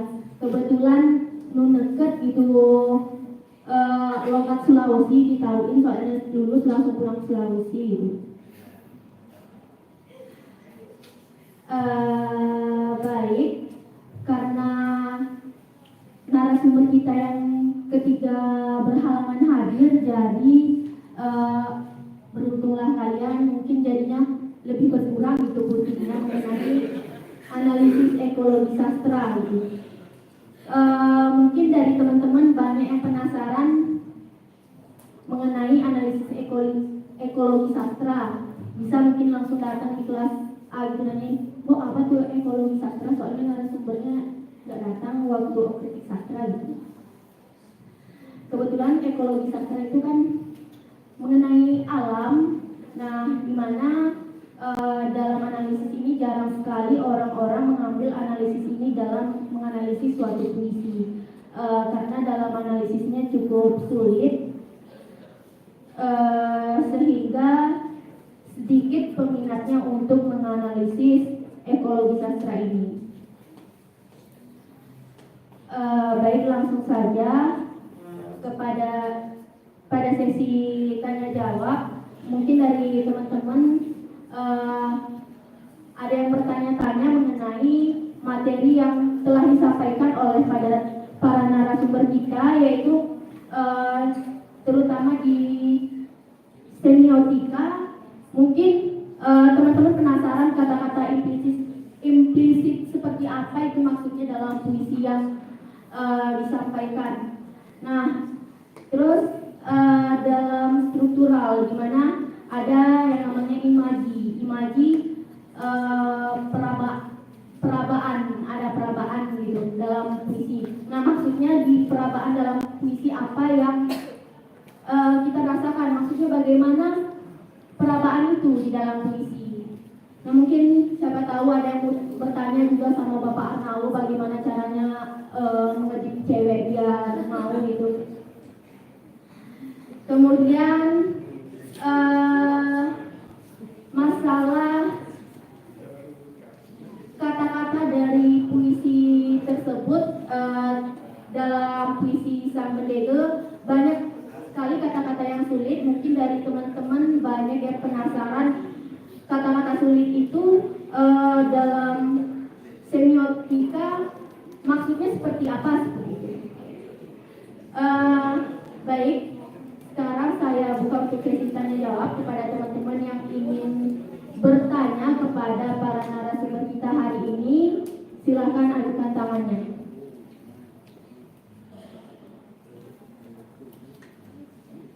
baik kepada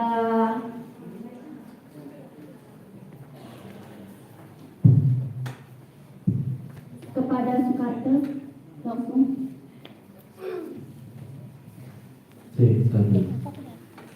Ingin semua saudara saya sampaikan dari Presiden Bidang nulis dulu rem operator mangga selanjutnya rem puisi bandega seni.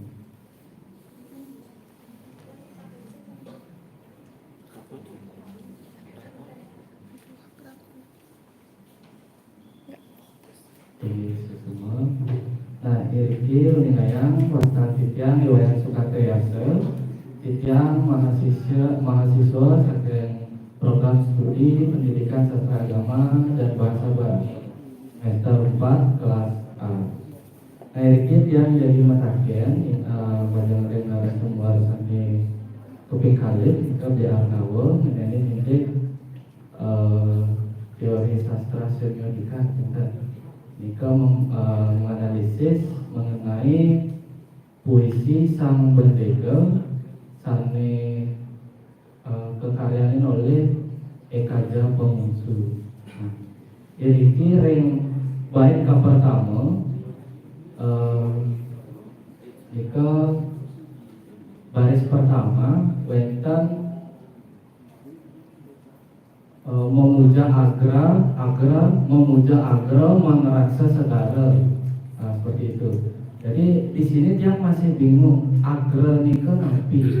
Karena tadi dikatakan agra nika puncak nih. Puncak itu bisa dikatakan puncak gunung atau puncak apa yang mempunyai puncak seperti itu. Terus juga dia bingung kenapa kita memuja puncak, terus itu mengeraksa segala, artinya kan mengeraksa menguasai segala. Apa hubungannya memuja puncak dengan menguasai lautan seperti itu? Nah, terus nika di bawah masih di bait pertama di baris keempat nika teguh ngempuk baruna bala. Kalau yang sendiri itu mengartikan teguh ngempuk baruna bala, artinya kan kita teguh menghancurkan baruna bala. Baruna bala itu apa? Ya ikan-ikan yang ada di laut gitu. Nah, sedangkan kita di awal itu bilang memuja yang tinggi untuk menguasai lautan, tapi kenapa di sini kita harus teguh juga untuk menghancurkan daripada ekosistem atau ikan-ikan yang ada di laut tersebut. Nah, terus ke bait yang kedua, baris pertama, mabuk ombak ngalap bina. Jadi tadi sudah disampaikan kita melawan ombak untuk menangkap ikan seperti itu. Nah, jadi singkat saja itu yang membuat saya bingung karena di akhir tadi disampaikan bahwasanya makna dari puisi ini adalah bagaimana cara kita bisa menjaga lautan seperti itu. Menjaga lautan. Namun di sini kenapa bala-baluna atau mina tersebut digempur habis-habisan? Nah, apakah itu kita menjaga atau merusak? Nah, itu juga yang menjadi kebingungan dalam benak saya. Sekian dulu yang dapat saya sampaikan. Saya ucapkan terima kasih.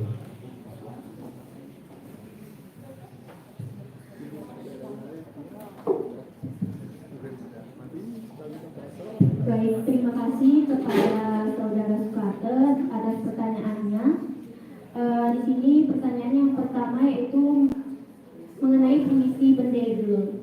Nah, di mana di sini yang menjadi pertanyaan yaitu pada baris pertama yaitu memuja agra mangraksa segala. Nah, di mana agra di sini menjadi pertanyaan apa sebenarnya itu agra. Kemudian dalam kalimat teguh ngempuk baru ngebala.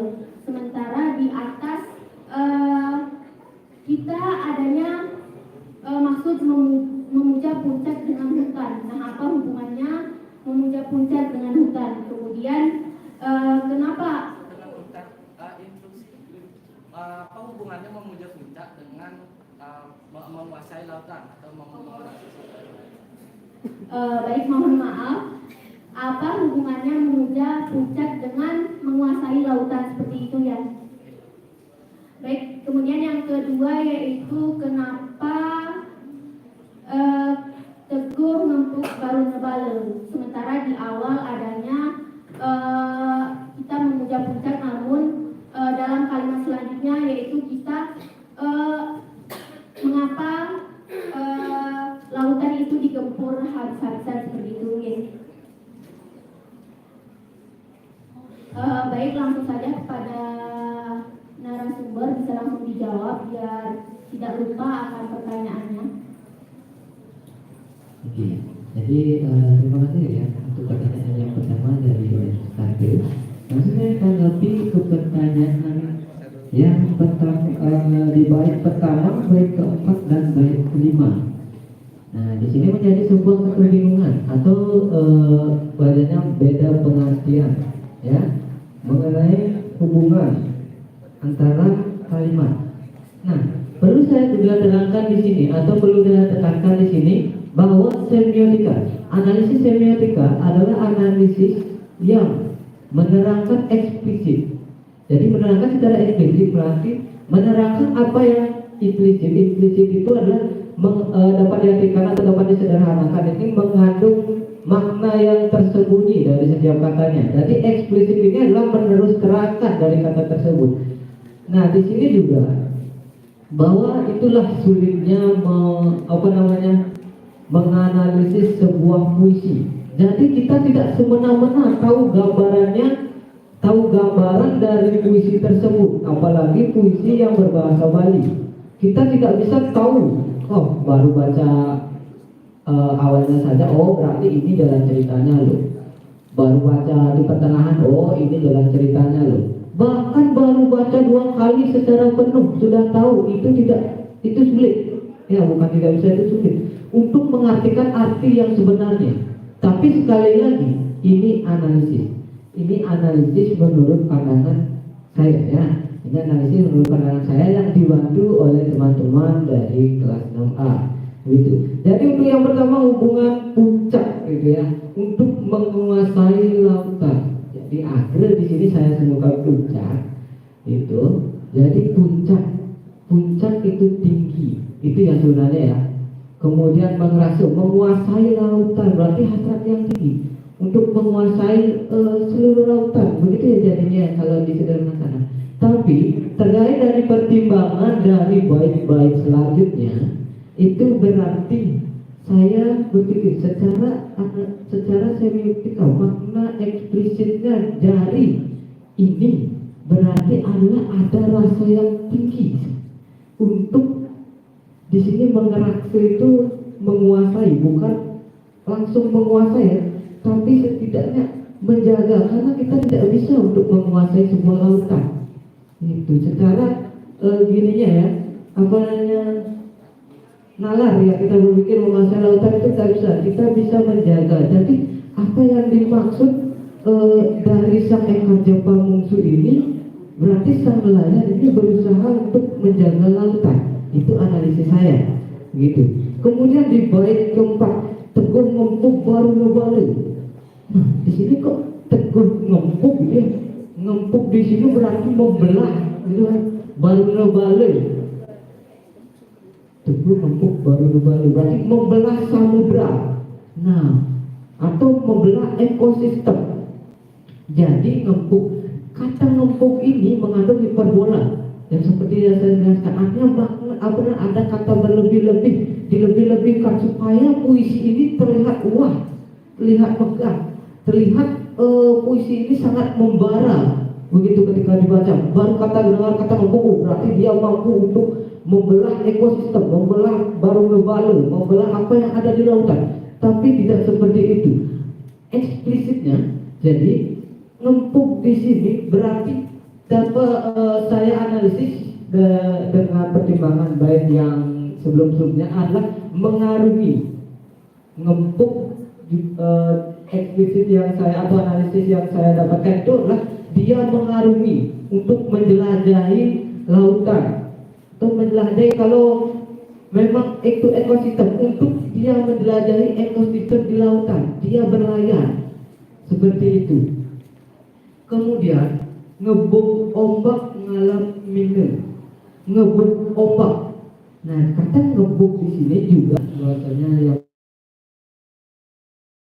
pertama itu mengejar. Kalau dia sudah ngebuk itu membelah samudra, kemudian dia untuk menangkap sebuah ikan, begitu ya. Kenapa dia harus menjatuhkan merusak ekosistem, kemudian dia tangkap lagi. Kemudian kata saya yang lagi di pertama memuja, memelihara, seperti itu ya. Nah, maka dari pertimbangan itulah di sini saya dapat analisis kata ngempung itu berarti mengarungi lautan atau balu.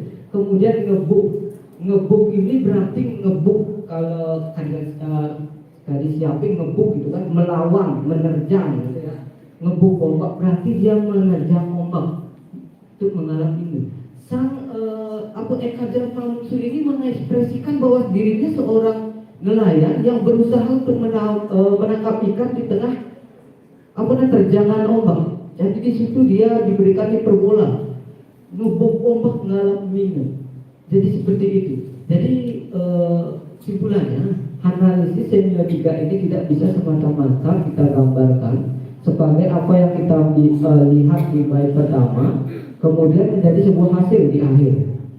Itu harus melalui pertimbangan sehingga analisis yang kita sampaikan ini mungkin atau bisa menghampiri apa yang sang pembuat puisi ini ingin sampaikan maksudnya ke pembaca atau khalayak ramai. Nah, jadi itulah pentingnya semiotika agar kita tidak salah tangkap mengenai apa yang kita baca, perlu kita analisis. Ini seperti itu Sukante.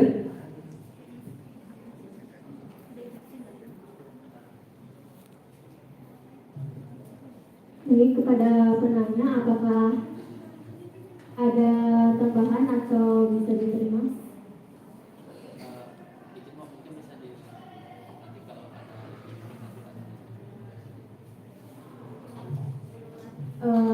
Baik, langsung saja, dimana kita semiotika memang sulit dipahami, dimana kata-katanya memang sulit, dimana kita menerangkan secara implisit dari kata-kata tersebut, dimana dalamnya itu mengandung makna tersembunyi. Nah, seperti kata salah satu dosen kita, yaitu nggak perlu disebutnya namanya langsung saja, dimana beliau menyampaikan bahwa ketika misalnya saya memberikan mangga misalnya kepada Mang Rusa, buah mangga, ketika saya bertanya berapa mangga yang kamu miliki, jawaban tersebut kita bertanya-tanya dari mana dapat 3 mangga sementara kita memberikan 2 mangga. Kita hanya melihat luarannya saja. Sebenarnya ketika kita tanya kenapa bisa 3 mangga sementara saya hanya memberikan kamu 2 mangga? Ya karena saya memiliki 1 lagi di dalam tas. Nah, itulah mengapa kita juga perlu menganalisis sebenarnya apa yang ada di dalamnya. Karena suatu hal pasti memiliki makna tersembunyi di dalamnya tanpa kita ketahui. Banyak orang yang hanya melihat luaran saja sehingga hanya sekedar menebak-nebak. Jadinya kita perlu untuk sering-sering menganalisis seperti ini agar kita mengetahui makna apa saja yang tersembunyi mengenai apa yang ada di sekitar kita. Bukan hanya mengenai karya sastra ya. Memang sekarang kita menganalisis mengenai karya sastra. Baik, langsung saja, mungkin ada pertanyaan lagi. Tadi dari Bima Agus.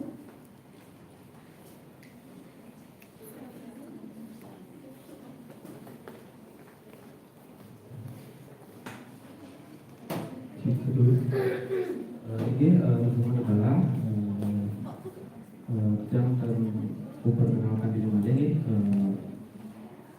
yang terditakkan tidak banyak bertanya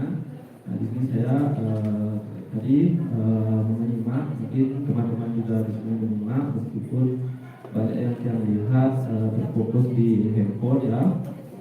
Jadi untuk di pemateri yang pertama itu tentang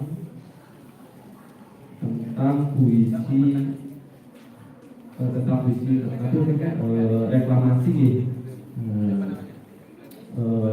yang memberi saran agar saat memberikan materi itu lebih lugas karena saya rasa tadi pemateri itu yang pertama khususnya untuk menjelaskan materinya kurang ya, mungkin dari teman-teman juga merasakan itu kurang, sehingga teman-teman mungkin tidak tahu apa sih itu teori dari strukturalisme itu. Jadi mungkin kedepannya jika ada kesempatan sekali lagi mungkin bisa mengembangkan dari segi penyampaian materi agar teman-teman di sini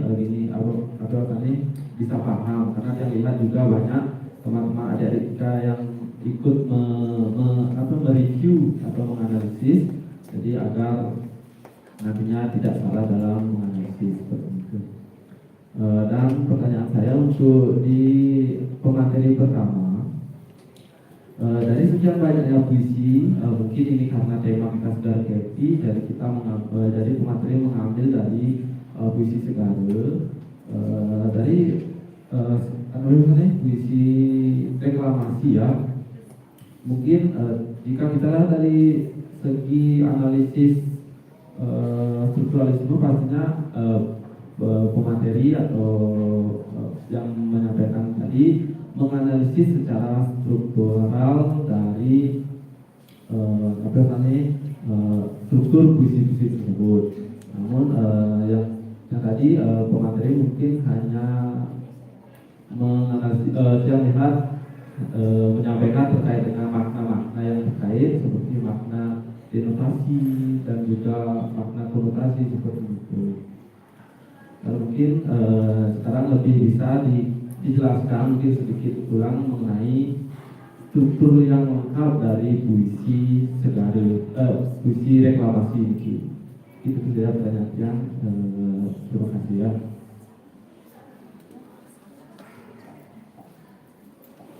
Mungkin bisa dipahami ya jadi untuk pertanyaannya. Apa sih struktur yang sebenarnya dari puisi tersebut? Berarti menyampaikan lebih jelas. Karena tadi saya rasa penyampaiannya itu kurang menurut saya gitu. Jadi tadi kan menyampaikan maknanya nih, makna. Dan bisa kan ini strukturalisme. Jadi menyampaikan apa sih struktural yang lengkap dari puisi reklamasi puisi. Mungkin dari gaya bahasa seperti itu kan ada di strukturalisme itu gaya bahasa. Karena tadi gaya bahasa juga tidak jelaskan oleh materi. Ini puisi ini menggunakan gaya bahasa apa sih sebenarnya itu?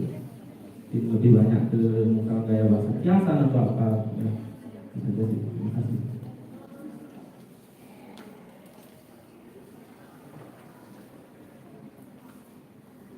Baik, terima kasih kepada Bima Agus atas pertanyaannya. Di sini juga kami masih belajar mengenai analisis yang kami sampaikan. Kemudian dari narasumber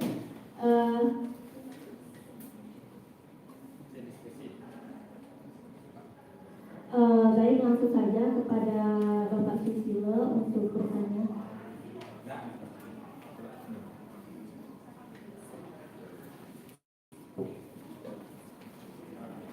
Ya.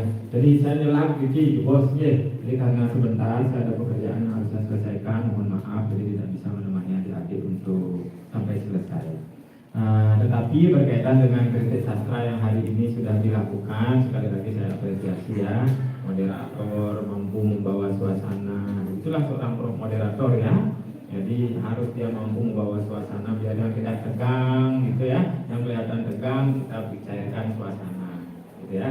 Pemateri juga begitu, benar seperti apa yang disampaikan oleh Mang Agus. Jadi berusaha untuk menguasai materi itu dengan baik, kemudian menyampaikan itu dengan santai, luwes, istilahnya misalnya menyatu dengan audien gitu ya, sehingga pemateri itu ngeranang gati kiap jaksim gitu ya, begitu ngeranang gati materi itu tersampaikan, kemudian ada keinginan untuk bertanya dan lain sebagainya. Nah, inilah proses pembelajaran yang harus terus teman-teman ikuti. Nah, sekarang Pak Ngadu masih komentator saya berkaitan dengan apa yang sudah disampaikan. Coba ke puisinya RKJ. Nah.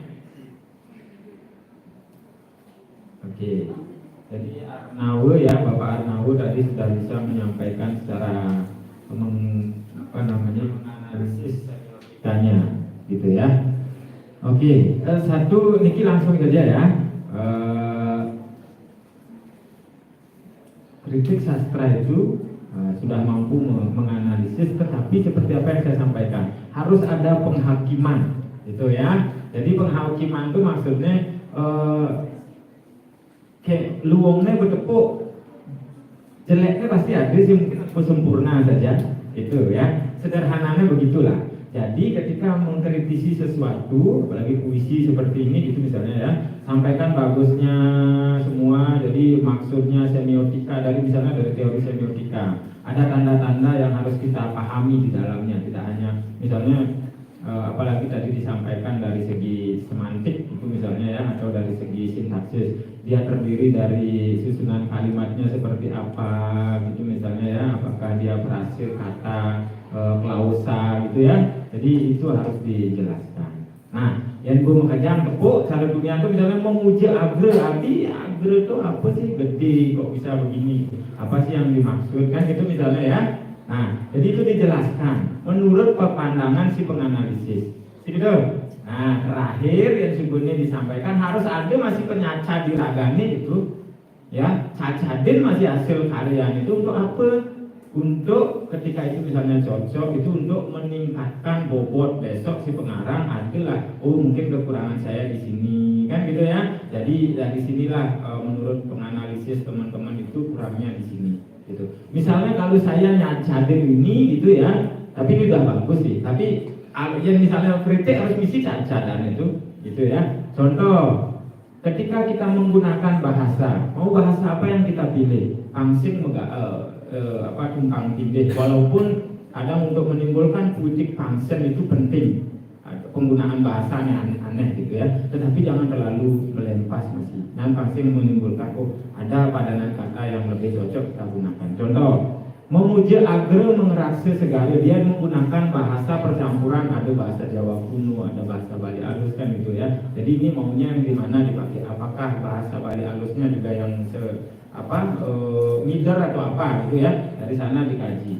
Mana kan puyung artinya lege. Nah, ini di awal mana kan puyung nih bahasanya halus, kemudian lege gitu, jadi jauh dia turunnya. Seharusnya carikan padanan yang sama-sama halus, karena di depan halus, di belakangnya halus kan masih gitu ya. Carikan padanan. Ada kata yang lain yang bisa diganti. Rage tan mundur meyude melage. Mundur ini kan bahasa Indonesia gitu ya. Bisa kita rubah misalnya rage tan surut. Itu misalnya ya, meyude melage gitu. Jadi carikan kata mundur ini seharusnya bisa diganti dengan kata yang lain yang lebih cocok dengan penggunaan bahasanya. Terus kemudian ngetul ngecap tirte gangge. Nih bisa tirte gangge ini bisa dirubah lagi. Ini penyacat gitu ya intinya. Karena apa, gangge itu identik dengan sungai, walaupun sama-sama air, tetapi kita ngomongin baruna, kita ngomongin laut. Carikan padanan kata yang misalnya identik dengan laut tetap. Misalnya ngetul ngecap tirte baruna lebih cocok asalnya, karena tadi ada kata teguh ngempuk baruna bale. Jadi ketika kita mempunyai keinginan yang besar, kuat untuk melawan bagaimana ombak itu gitu ya. Jadi setelah mendapatkan ikan, berarti dari sanalah kita meminta amerta tirte, banget tirte jaknya jak yang baruna gitu. Kalau gangge anggon berarti sungai ini jauh melembas gitu ya. Kalau misalnya kita mau cacat gitu ya, coba dipakai, digunakan saja ngetul ngecap tirte barune, ada hubungannya dengan di atas. toh juga dia tidak merubah apa istilahnya ya, sajaknya gitu ya, AA tetap A gitu. Nah itu salah satu. Jadi setelah kita guna semua dianalisis struktur dari apanya, terakhir isi penyajannya gitu. Untuk apa? Untuk apa ya istilahnya, memberikan masukan lah gitu. Kalau itu menurut kita kan belum tentu juga bisa diterima, tapi sebagai seorang kritikus ya harus begitu gitu. Contoh dari saya depan misalnya ngetul ngecat kirte ganggu daripada ngangon ganggu adanya ngangon baru gitu ya, itu penyancannya. Nah itu tergantung lagi sih. Nah mungkin itu ya salah satu. Jadi besok-besok ketika melakukan kritik sastra, lakukan ini. Isinya masih penghakiman. Yang B ya, yang B ini yang siapa mau besok ya, ayo ya. Jadi setelah menganalisis semuanya dari apapun itu, isi juga kekurangannya di sini harusnya kengken kan gitu ya. Ya menurut kalian itu sah-sah saja cara omongan dunia anak kritik itu sah-sah saja, seperti ngai sambal karena kengken gitu ya. Ngeracik itu tergantung ragu gitu ya, dan itu sah-sah saja ada. Tapi jangan sampai dengan itu menimbulkan sesuatu yang mendaunkan malah pengarang gitu ya. Oke, mungkin itu ya. Jadi sekaligus evaluasi, ini sudah bagus lakukan ya. Nah pertama kali tidak apa-apa gitu ya. Dan yang lain-lainnya jangan hanya jadi penonton gitu ya. Itu misalnya siapa ini malah yang mampu berbicara gini malah ngoyong gitu ya, hanya jadi pembaca ini pembaca itu gitu. Ikutlah gitu ya. Jadi misalnya untuk memberikan gitu masukan dan lain sebagainya gitu. Kan kasihan di depan teman-temannya. Malah yang mampu saya merasa mampu ini seperti siapa namanya Eni dan lain sebagainya itu Ayu itu malah jadi tukang baca puisi, baca gini kan, seharusnya dia yang menyampaikan gitu ya. Oke. Saya rasa itu yang bisa saya sampaikan ya. Besok yang lain-lainnya dikasih kesempatan Pak Juliawan untuk terus berkarya ya. Sekali lagi mohon maaf saya tidak bisa mengikuti sampai akhir.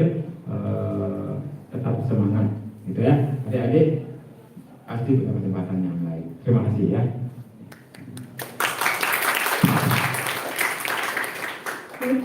Terima kasih kepada Bapak Kaprodi karena telah memberikan kami pencerahan.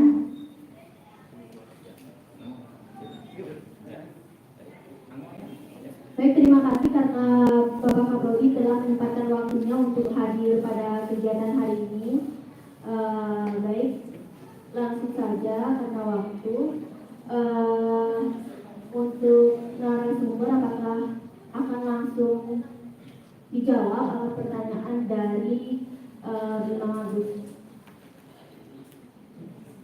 Kepada narasumber saya persilakan. Baik, terima kasih atas pertanyaannya.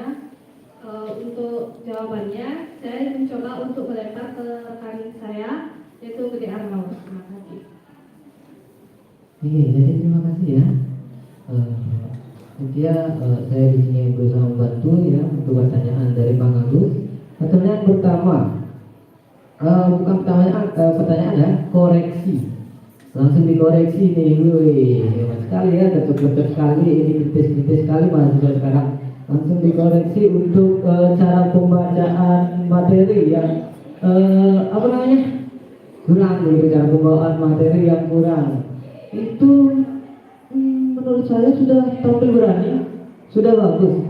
Pastinya dari kalian yang akan menampilkan suatu hal, kami sudah pastinya siapkan. Namun ketika di depan panggung, apapun yang terjadi, apa yang kalian sampaikan nantinya itulah maksimal dari kalian. Jadi terima kasih atas kritiknya untuk rekan saya. Namun sekali lagi, jangan memalukan orang di hadapanmu. Itu ya. Kemudian untuk pertanyaan selanjutnya, kemudian di gaya bahasa, dikritik sah-sah seperti yang dibilang oleh Bapak tadi Pak Ades Mile, ini sah-sah saja. Jadi seperti yang saya bilang tadi, kita membatasi analisis. Ya, di sini kalau kita analisis secara global itu secara besar tentunya memerlukan pembahasan, pertimbangan dan perdebatan yang memerlukan banyak waktu. Jadi di analisis struktural di sini kami gini ya, karena di sini kami kreatif, jadinya tahulah sedikit-sedikit materi yang dibawakan. Di sini kami batasi di struktural fisik puisi. Jadi di sini pembahasan struktural itu secara intrinsik dan ekstrinsik. Ini struktur fisik termasuk ke dalam ekstrinsiknya. Kemudian intrinsiknya adalah struktur batin puisi. Seperti itu.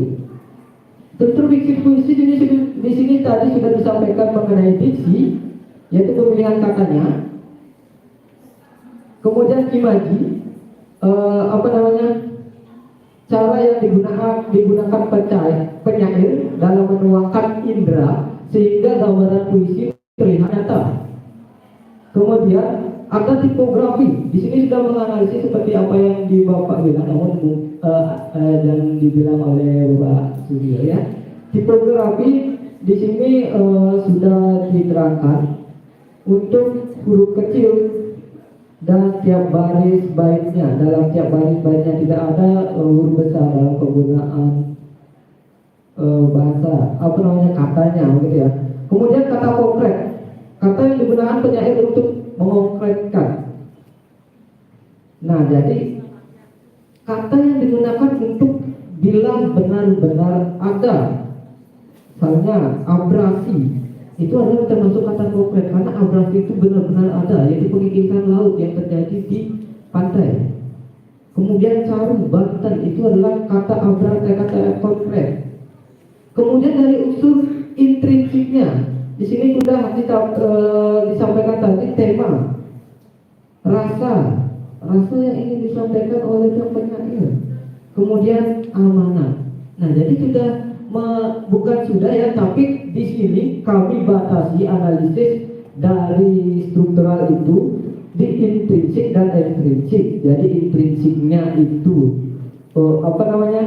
di struktur batin puisi, kemudian di ekstrinsiknya struktur fisik puisi. Jadi seperti itu pembatasan kami untuk analisis. Sebenarnya analisis ini tidak terbatas ya, jadi sah-sah saja menurut pandangan orang seperti itu. Ini terima kasih Cynthia, saya kembalikan kepada saya.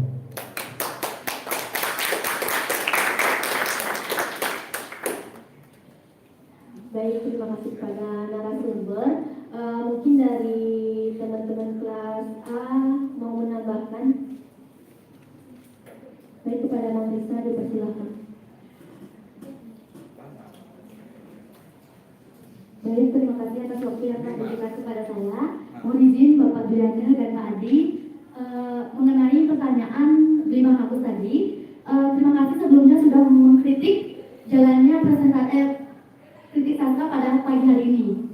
Terima kasih atas masukannya mengenai pemateri yang pertama ada dia mengenai caranya dia menyampaikan materi. Mengapa seperti dikatakan Pak Kusile, mengapa tidak yang berpengalaman atau yang pintar-pintar ngomong di kelas? Ada satu alasan di dalam kelas kita, Mang. Yang pertama itu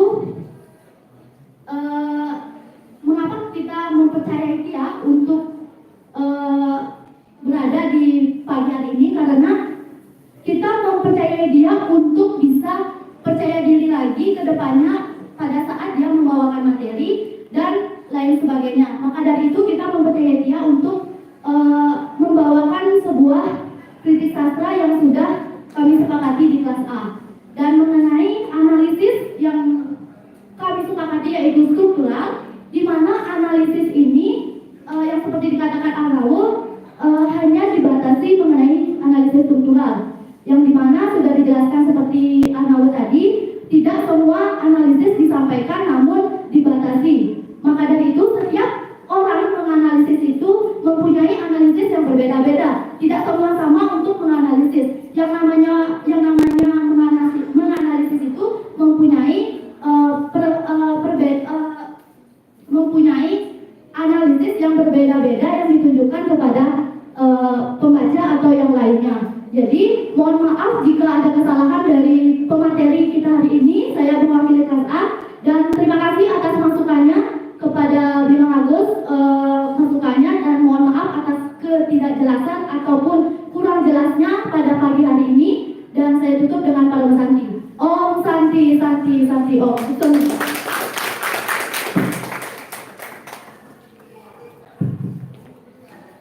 Baik, terima kasih kepada Mang Risa karena telah menyampaikan suara dari kelas 6A.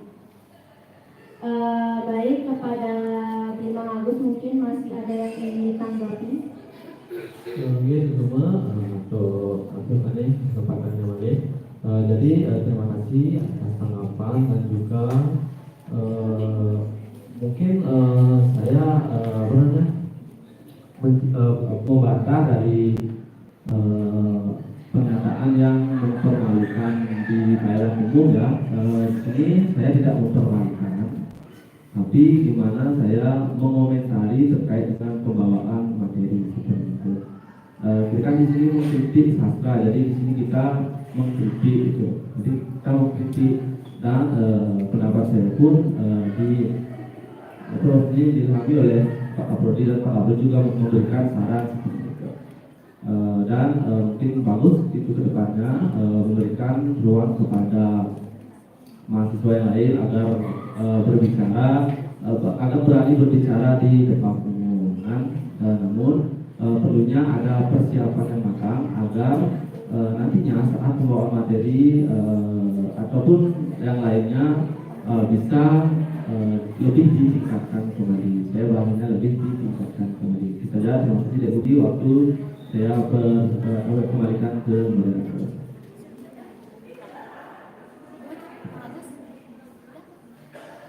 Baik, terima kasih pada Bima Agus atas masukannya. Di sini kami dari kelas 6A sudah berusaha menyampaikan materi yang kami pahami mengenai analisis yang telah disampaikan oleh narasumber.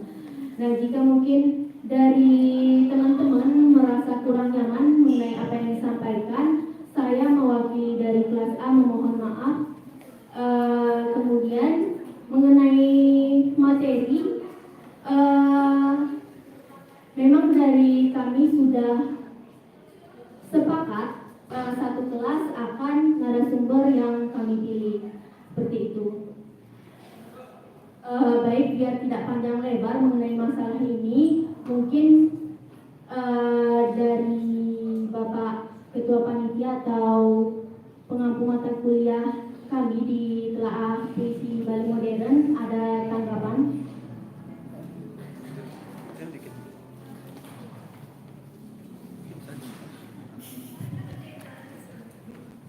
Izin berdiri karena bagi panitia kelas A beberapa juga narasumber yang sudah sudah memanfaatkan materi pada pagi ini.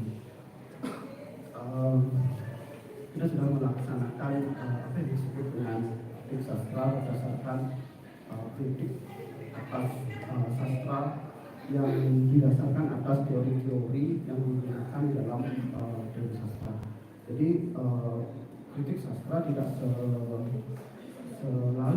harus menjatuh membangunkan suatu karya sastra, tapi juga membedah dari visi dari karya sastra itu tersebut.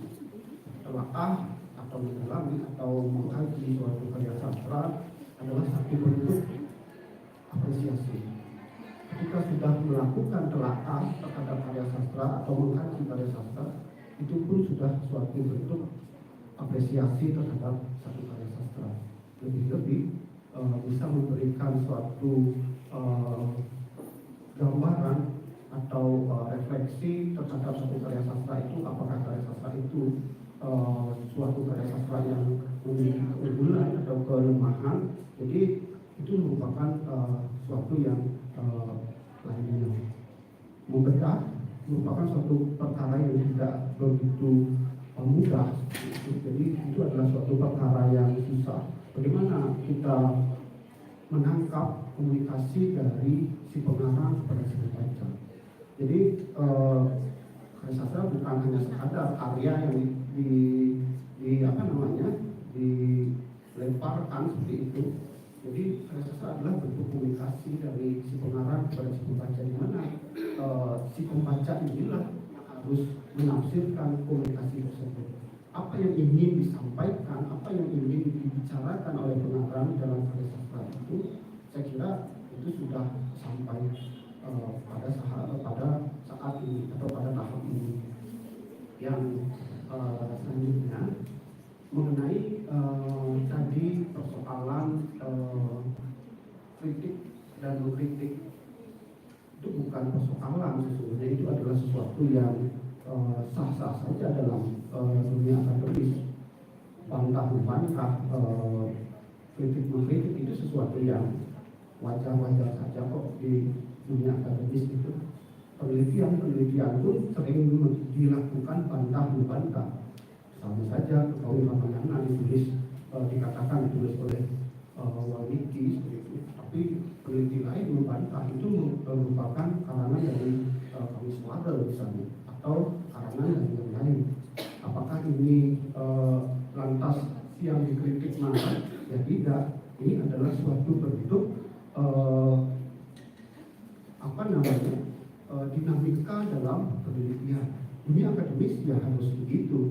Kalau dunia akademis maunya menang sendiri, ya bukan akademis, tapi ya namanya itu orang yang tidak boleh disalahkan atau apapun. Dunia akademis adalah dunia kritik mengkritik. Memang seperti itu kehidupan akademis itu, sehingga pengetahuan ilmu itu menjadi mutakhir. Karena ilmu itu sifatnya temporari, dia tidak tetap, dia signifikan, dia terus berkembang atau dinamis. Jadi ilmu itu harus begitu. Disinilah dijelaskan dia juga dimana akan lagi ditentangkan. Kita memang sengaja membuat satu panggung yang memang harus jatuhnya seperti ini. Ada dunia kritik mengkritik itu. Jadi itulah yang akan menumbuhkan mentalitas teman-teman sekalian. Mentalitas sepeda itu kan mentalitas yang jika tidak digayung atau digayung dia akan jatuh. Mentalitas itulah yang kita bentuk sesungguhnya di ranah perguruan tinggi. Ranah yang memang harusnya membentuk mental, membentuk jiwa-jiwa mandiri, jiwa-jiwa besar, lapang dada atau apapun yang itu namanya yang lainnya. Jadi saya mengapresiasi kegiatan hari ini dari teman-teman kelas A, apapun itu bentuknya, karena luar biasa sudah mampu dan sampai pada tahap hari ini. Dan teman-teman yang nanti akan tampil kelas B juga saya kira tidak akan mau kalah dengan kelas A. Saya harap seperti itu. Dan adik-adik kelas, adik-adik kelas ini, teman-teman yang lain, adik-adik kelas ini, kelas 6 ini, saya kira panggung seperti ini akan kami siapkan terus dari prodi seperti itu. Entah siapa yang nanti menjadi ketua panitia tahun depan, yang jelas panggung ini akan kami tetap adakan untuk menjaga stabilitas berpikir teman-teman ya mahasiswa, dan berpikir adalah akhirnya harus dunia berpikir itu, alam pikiran itu terus di dalam terus dari sekian teman-teman semua dari panitia dan kelas masuk semua saat ini.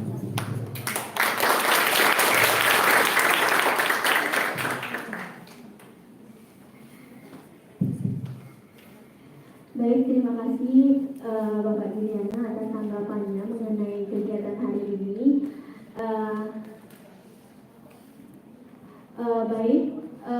Kepada teman-teman yang mungkin masih memiliki unek-unek mengenai kegiatan hari ini atau materi yang telah disampaikan oleh narasumber, jika ada silahkan ajukan tangan.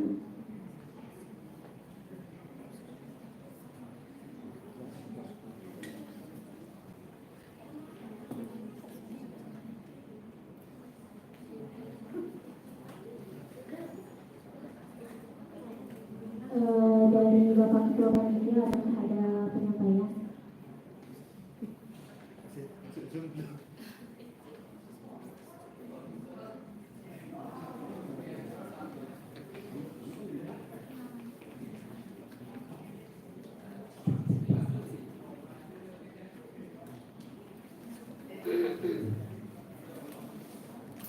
Om Swastiastu. Baik, terima kasih kepada pengikut acara atau volunteer house. Di sini Bapak selaku panitia ataupun ketua panitia mengucapkan banyak-banyak terima kasih, baik itu kepada tim kelas 6A yang sudah menyiapkan diri, yang telah menyiapkan materi serta menyiapkan orang untuk mengikuti kegiatan sastra pada hari ini. Artinya hal yang terjadi pada hari ini merupakan perwajahan atau imaji ya, perwajahan dari kelas 6A itu sendiri. Artinya kalau dari pemilihan narasumber, artinya karena mungkin bahasanya kelas 6A itu tidak akan memalukan kelas 6A sendiri seperti itu. Tapi bagaimana kita mengambil segi positifnya, bahwa setiap orang itu diberikan kesempatan terlepas dari yang namanya itu kekurangannya. Kalau misalnya kelas 6A itu menentukan mungkin berbagai pertimbangan ya, siapapun kalau diminta untuk mewakili yang namanya instansi, organisasi, apalagi kelas, pasti akan menunjukkan yang terbaik. Terlepas itu orang yang dipilih itu adalah orang yang terbaik ataupun orang yang dapat dikatakan memiliki kemampuan. Namun kembali lagi itu berdasarkan pertimbangan dari kelas 6A itu sendiri. Artinya kalau dari Bapak sendiri menghargai keputusannya, nah, terlepas dari namanya ada kekurangannya dan sebagainya, itu namanya adalah proses memberikan kesempatan. Seperti yang dikatakan oleh Pak Juliana tadi, bahwa mahasiswa itu dapat dikatakan memiliki kemampuan. Semua mahasiswa memiliki kemampuan, tetapi apakah sudah ada tempat? Mungkin itu yang menjadi permasalahan. Sehingga kami berusaha dari panitia untuk menyediakan tempatnya. Nah, mungkin ya tempat yang disediakan itu dapat dikatakan baru semester 6 yang mendapatkan kritik sastranya saja selaku yang secara resmi seperti ini, seperti itu. Kemudian tempat-tempat yang lain adalah kegiatan di bawah, misalnya apresiasi sastranya. Jujur saja Bapak memperhatikan banyak di antara mahasiswa di sini yang belum tampil. Kalau dihitung mahasiswa bahasa Bali itu dapat hitungan jari, dari tangan dan dari kaki maksudnya. Artinya belum semuanya dapat tampil ini. Itu salah satu bentuk tempat yang kami sediakan untuk mahasiswa. Seperti itu maksudnya. Jadi tolong nanti dibantu kegiatan-kegiatan seperti itu yang tempat yang sudah kami siapkan dan sediakan. Artinya semuanya itu memiliki. Jangan hanya berpikir kakak tingkatnya saja ataupun hanya pengurus intinya saja. Tetapi ini adalah kegiatan kita, bukan hanya bahasa Bali saja, tetapi adalah warga staf negeri Buku Berat. Tetapi yang menjadi juru tombaknya, ujung tombaknya itu adalah prodi kita sendiri. Itu maksudnya. Nah, kemudian terkait dengan pembahasan kesehatan tadi, kalau menurut Bapak sudah berjalan dengan baik, terlepas dari berbagai macam kekurangannya. Artinya kembali lagi pasti memiliki kekurangan. Nah, kekurangan ini itu dapat kalian jadikan sebagai namanya itu adalah pembelajaran untuk di kemudian hari. Ingat ya, yang di depan di sini itu adalah perwakilan. Nah, nanti terkait dengan kelas 6B, bagaimana sistemnya? Apakah sistemnya perwakilan ataupun semuanya di depan? Itu dikembalikan ke mahasiswanya. Artinya kami dari dosen tidak mengintervensi bahwa harus A, harus B, harus C, tetapi kami memberikan kesempatan untuk membebaskan kreativitasnya. Apakah perwakilan atau semuanya di depannya, terserah mereka. Nah, artinya kami memberikan kesempatan yang seluas-luasnya agar bisa mengekspresikan diri. Termasuk di bawah juga tolong ikut kegiatan. Kemudian apa lagi? Terkait dengan kalau hari ini jujur yang Bapak paling berkesan itulah moderatornya. Ya, walaupun Bapak tahu moderatornya itu ada rada-rada Banyol, tetapi tidak tahu sebanyol ini, itu maksudnya. Artinya salah satu ciri moderator yang mungkin akan sukses nanti menjadi moderator. Katanya itu ajaran-ajaran Pak Murainya katanya, karena Pak Murai juga isi bercanda dan sebagainya, walaupun tidak ada di sini Pak. Nah, kemudian Bapak ucapkan terima kasih juga khususnya kepada Pak Juliana, Bu J, dan Bu Agung yang sekarang masih Zoom juga kegiatan PKDP, artinya masih mengurus sertifikasi dan sebagainya, yang telah konsisten. Artinya kegiatan ini sudah berlangsung kalau tidak salah 2 tahun hari ini dan tahun lalu ya, kegiatan kritik sastranya. Nah, mungkin seperti yang disampaikan oleh Pak Juliana, siapapun yang menjadi ketua panitia nanti akan diberikan panggung. Jadi ya, tolong siap-siap adik tingkatnya akan diberikan panggung seluas-luasnya. Nah, untuk hari ini masih suasananya itu adalah masih suasana di ruang kelas. Suasananya masih indoor. Mungkin saja kalau bisa nanti adalah outdoor ya, biar lebih jelas. Masa kalian bahasa Bali hanya di indoor saja seperti itu. Artinya mungkin akan dipikirkan tahun depan itu outdoor misalnya. Artinya biar semuanya bisa melihat, bisa tampil yang lebih megah lagi seperti itu. Nah, demikian kemudian terkait dengan perkuliahan, seperti itu mohon disesuaikan dengan jam perkuliahannya. Nanti karena kegiatan kita juga lumayan, kalau dibilang penting ya penting, seperti itu kalian juga penting untuk kuliah. Artinya tolong kegiatannya itu disesuaikan, kalau bisa dimundur ataupun intinya disesuaikan jamnya. Karena kembali lagi kalian juga memiliki tanggung jawab untuk kuliah. Sedangkan untuk mata kuliah Pak sendiri, Bapak sudah memberikan tugas, silakan tugasnya dikerjakan. Demikian.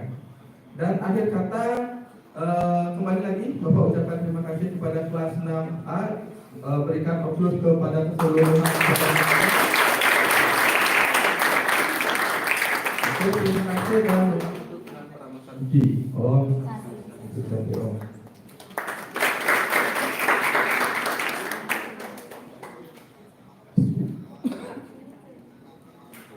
Baik, terima kasih kepada Bapak Adi atas apa yang disampaikan. Terima kasih juga karena mau membimbing kami dan memberikan kami kesempatan di semester 6 untuk tampil dan menyampaikan apa yang kami pahami mengenai apa yang telah kami terima dari mata kuliah kami, seperti itu. Kemudian terima kasih juga kepada Bapak Adi yang mau mendengarkan keluh kesah dari kelas 6A sampai malam kemarin karena kita mempersiapkan ini juga dengan usaha yang cukup luar biasa, dimana meskipun narasumber kita pada hari ini kekurangannya satu lagi gitu. Karena kebetulan dia tiba-tiba ada masalah di pagi hari dan memotivasi tidak bisa hadir seperti itu. Kemudian karena waktu kita tutup saja kritik sastra pada hari ini, di mana materi kita yaitu mengenai struktural dan semiotika mengenai puisi. Setiap pembaca akan sebuah karya sastra pasti memiliki pandangan yang berbeda. Semua orang memiliki pandangan yang berbeda, kita tidak bisa menyalahkan pandangan orang lain. Namun kita bisa memberikan masukan, tapi tidak menyalahkan pandangan ataupun pendapat orang lain. Setiap orang pasti memiliki pengetahuan atau cara pandang yang berbeda seperti itu. Jadi terima kasih kepada Bapak Ibu dosen yang telah membimbing kami dan telah menyempatkan waktunya untuk hadir pada kegiatan hari ini. Dan terima kasih juga kepada rekan-rekan saya di kelas 6A yang mau bersemangat dan semua ikut serta dalam persiapan kegiatan ini. Dan kemudian terima kasih juga kepada rekan-rekan di mahasiswa program studi pendidikan sastra agama dan bahasa Bali yang mau menghadiri kegiatan kritik sastra ini. Baik, sekian materi yang dapat kami sampaikan dari kelas A. Atas kurang dan lebihnya mohon maaf. Kami akhiri dengan Prama Santi. Om Santi Santi Santi Om.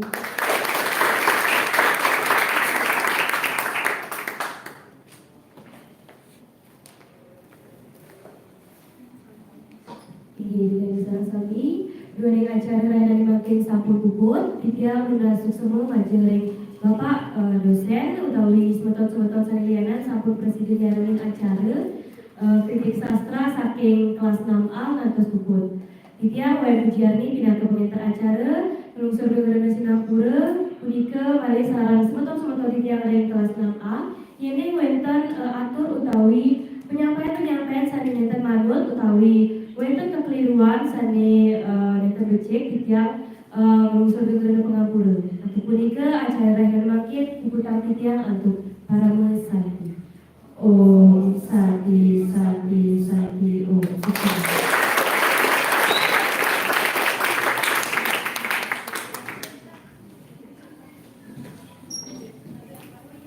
Oke, silakan foto bersama dulu.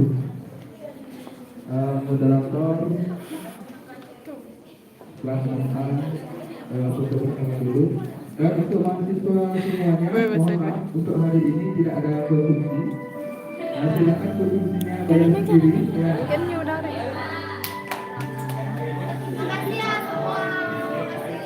Untuk air sebelumnya ada silakan ya, silakan airnya. Agar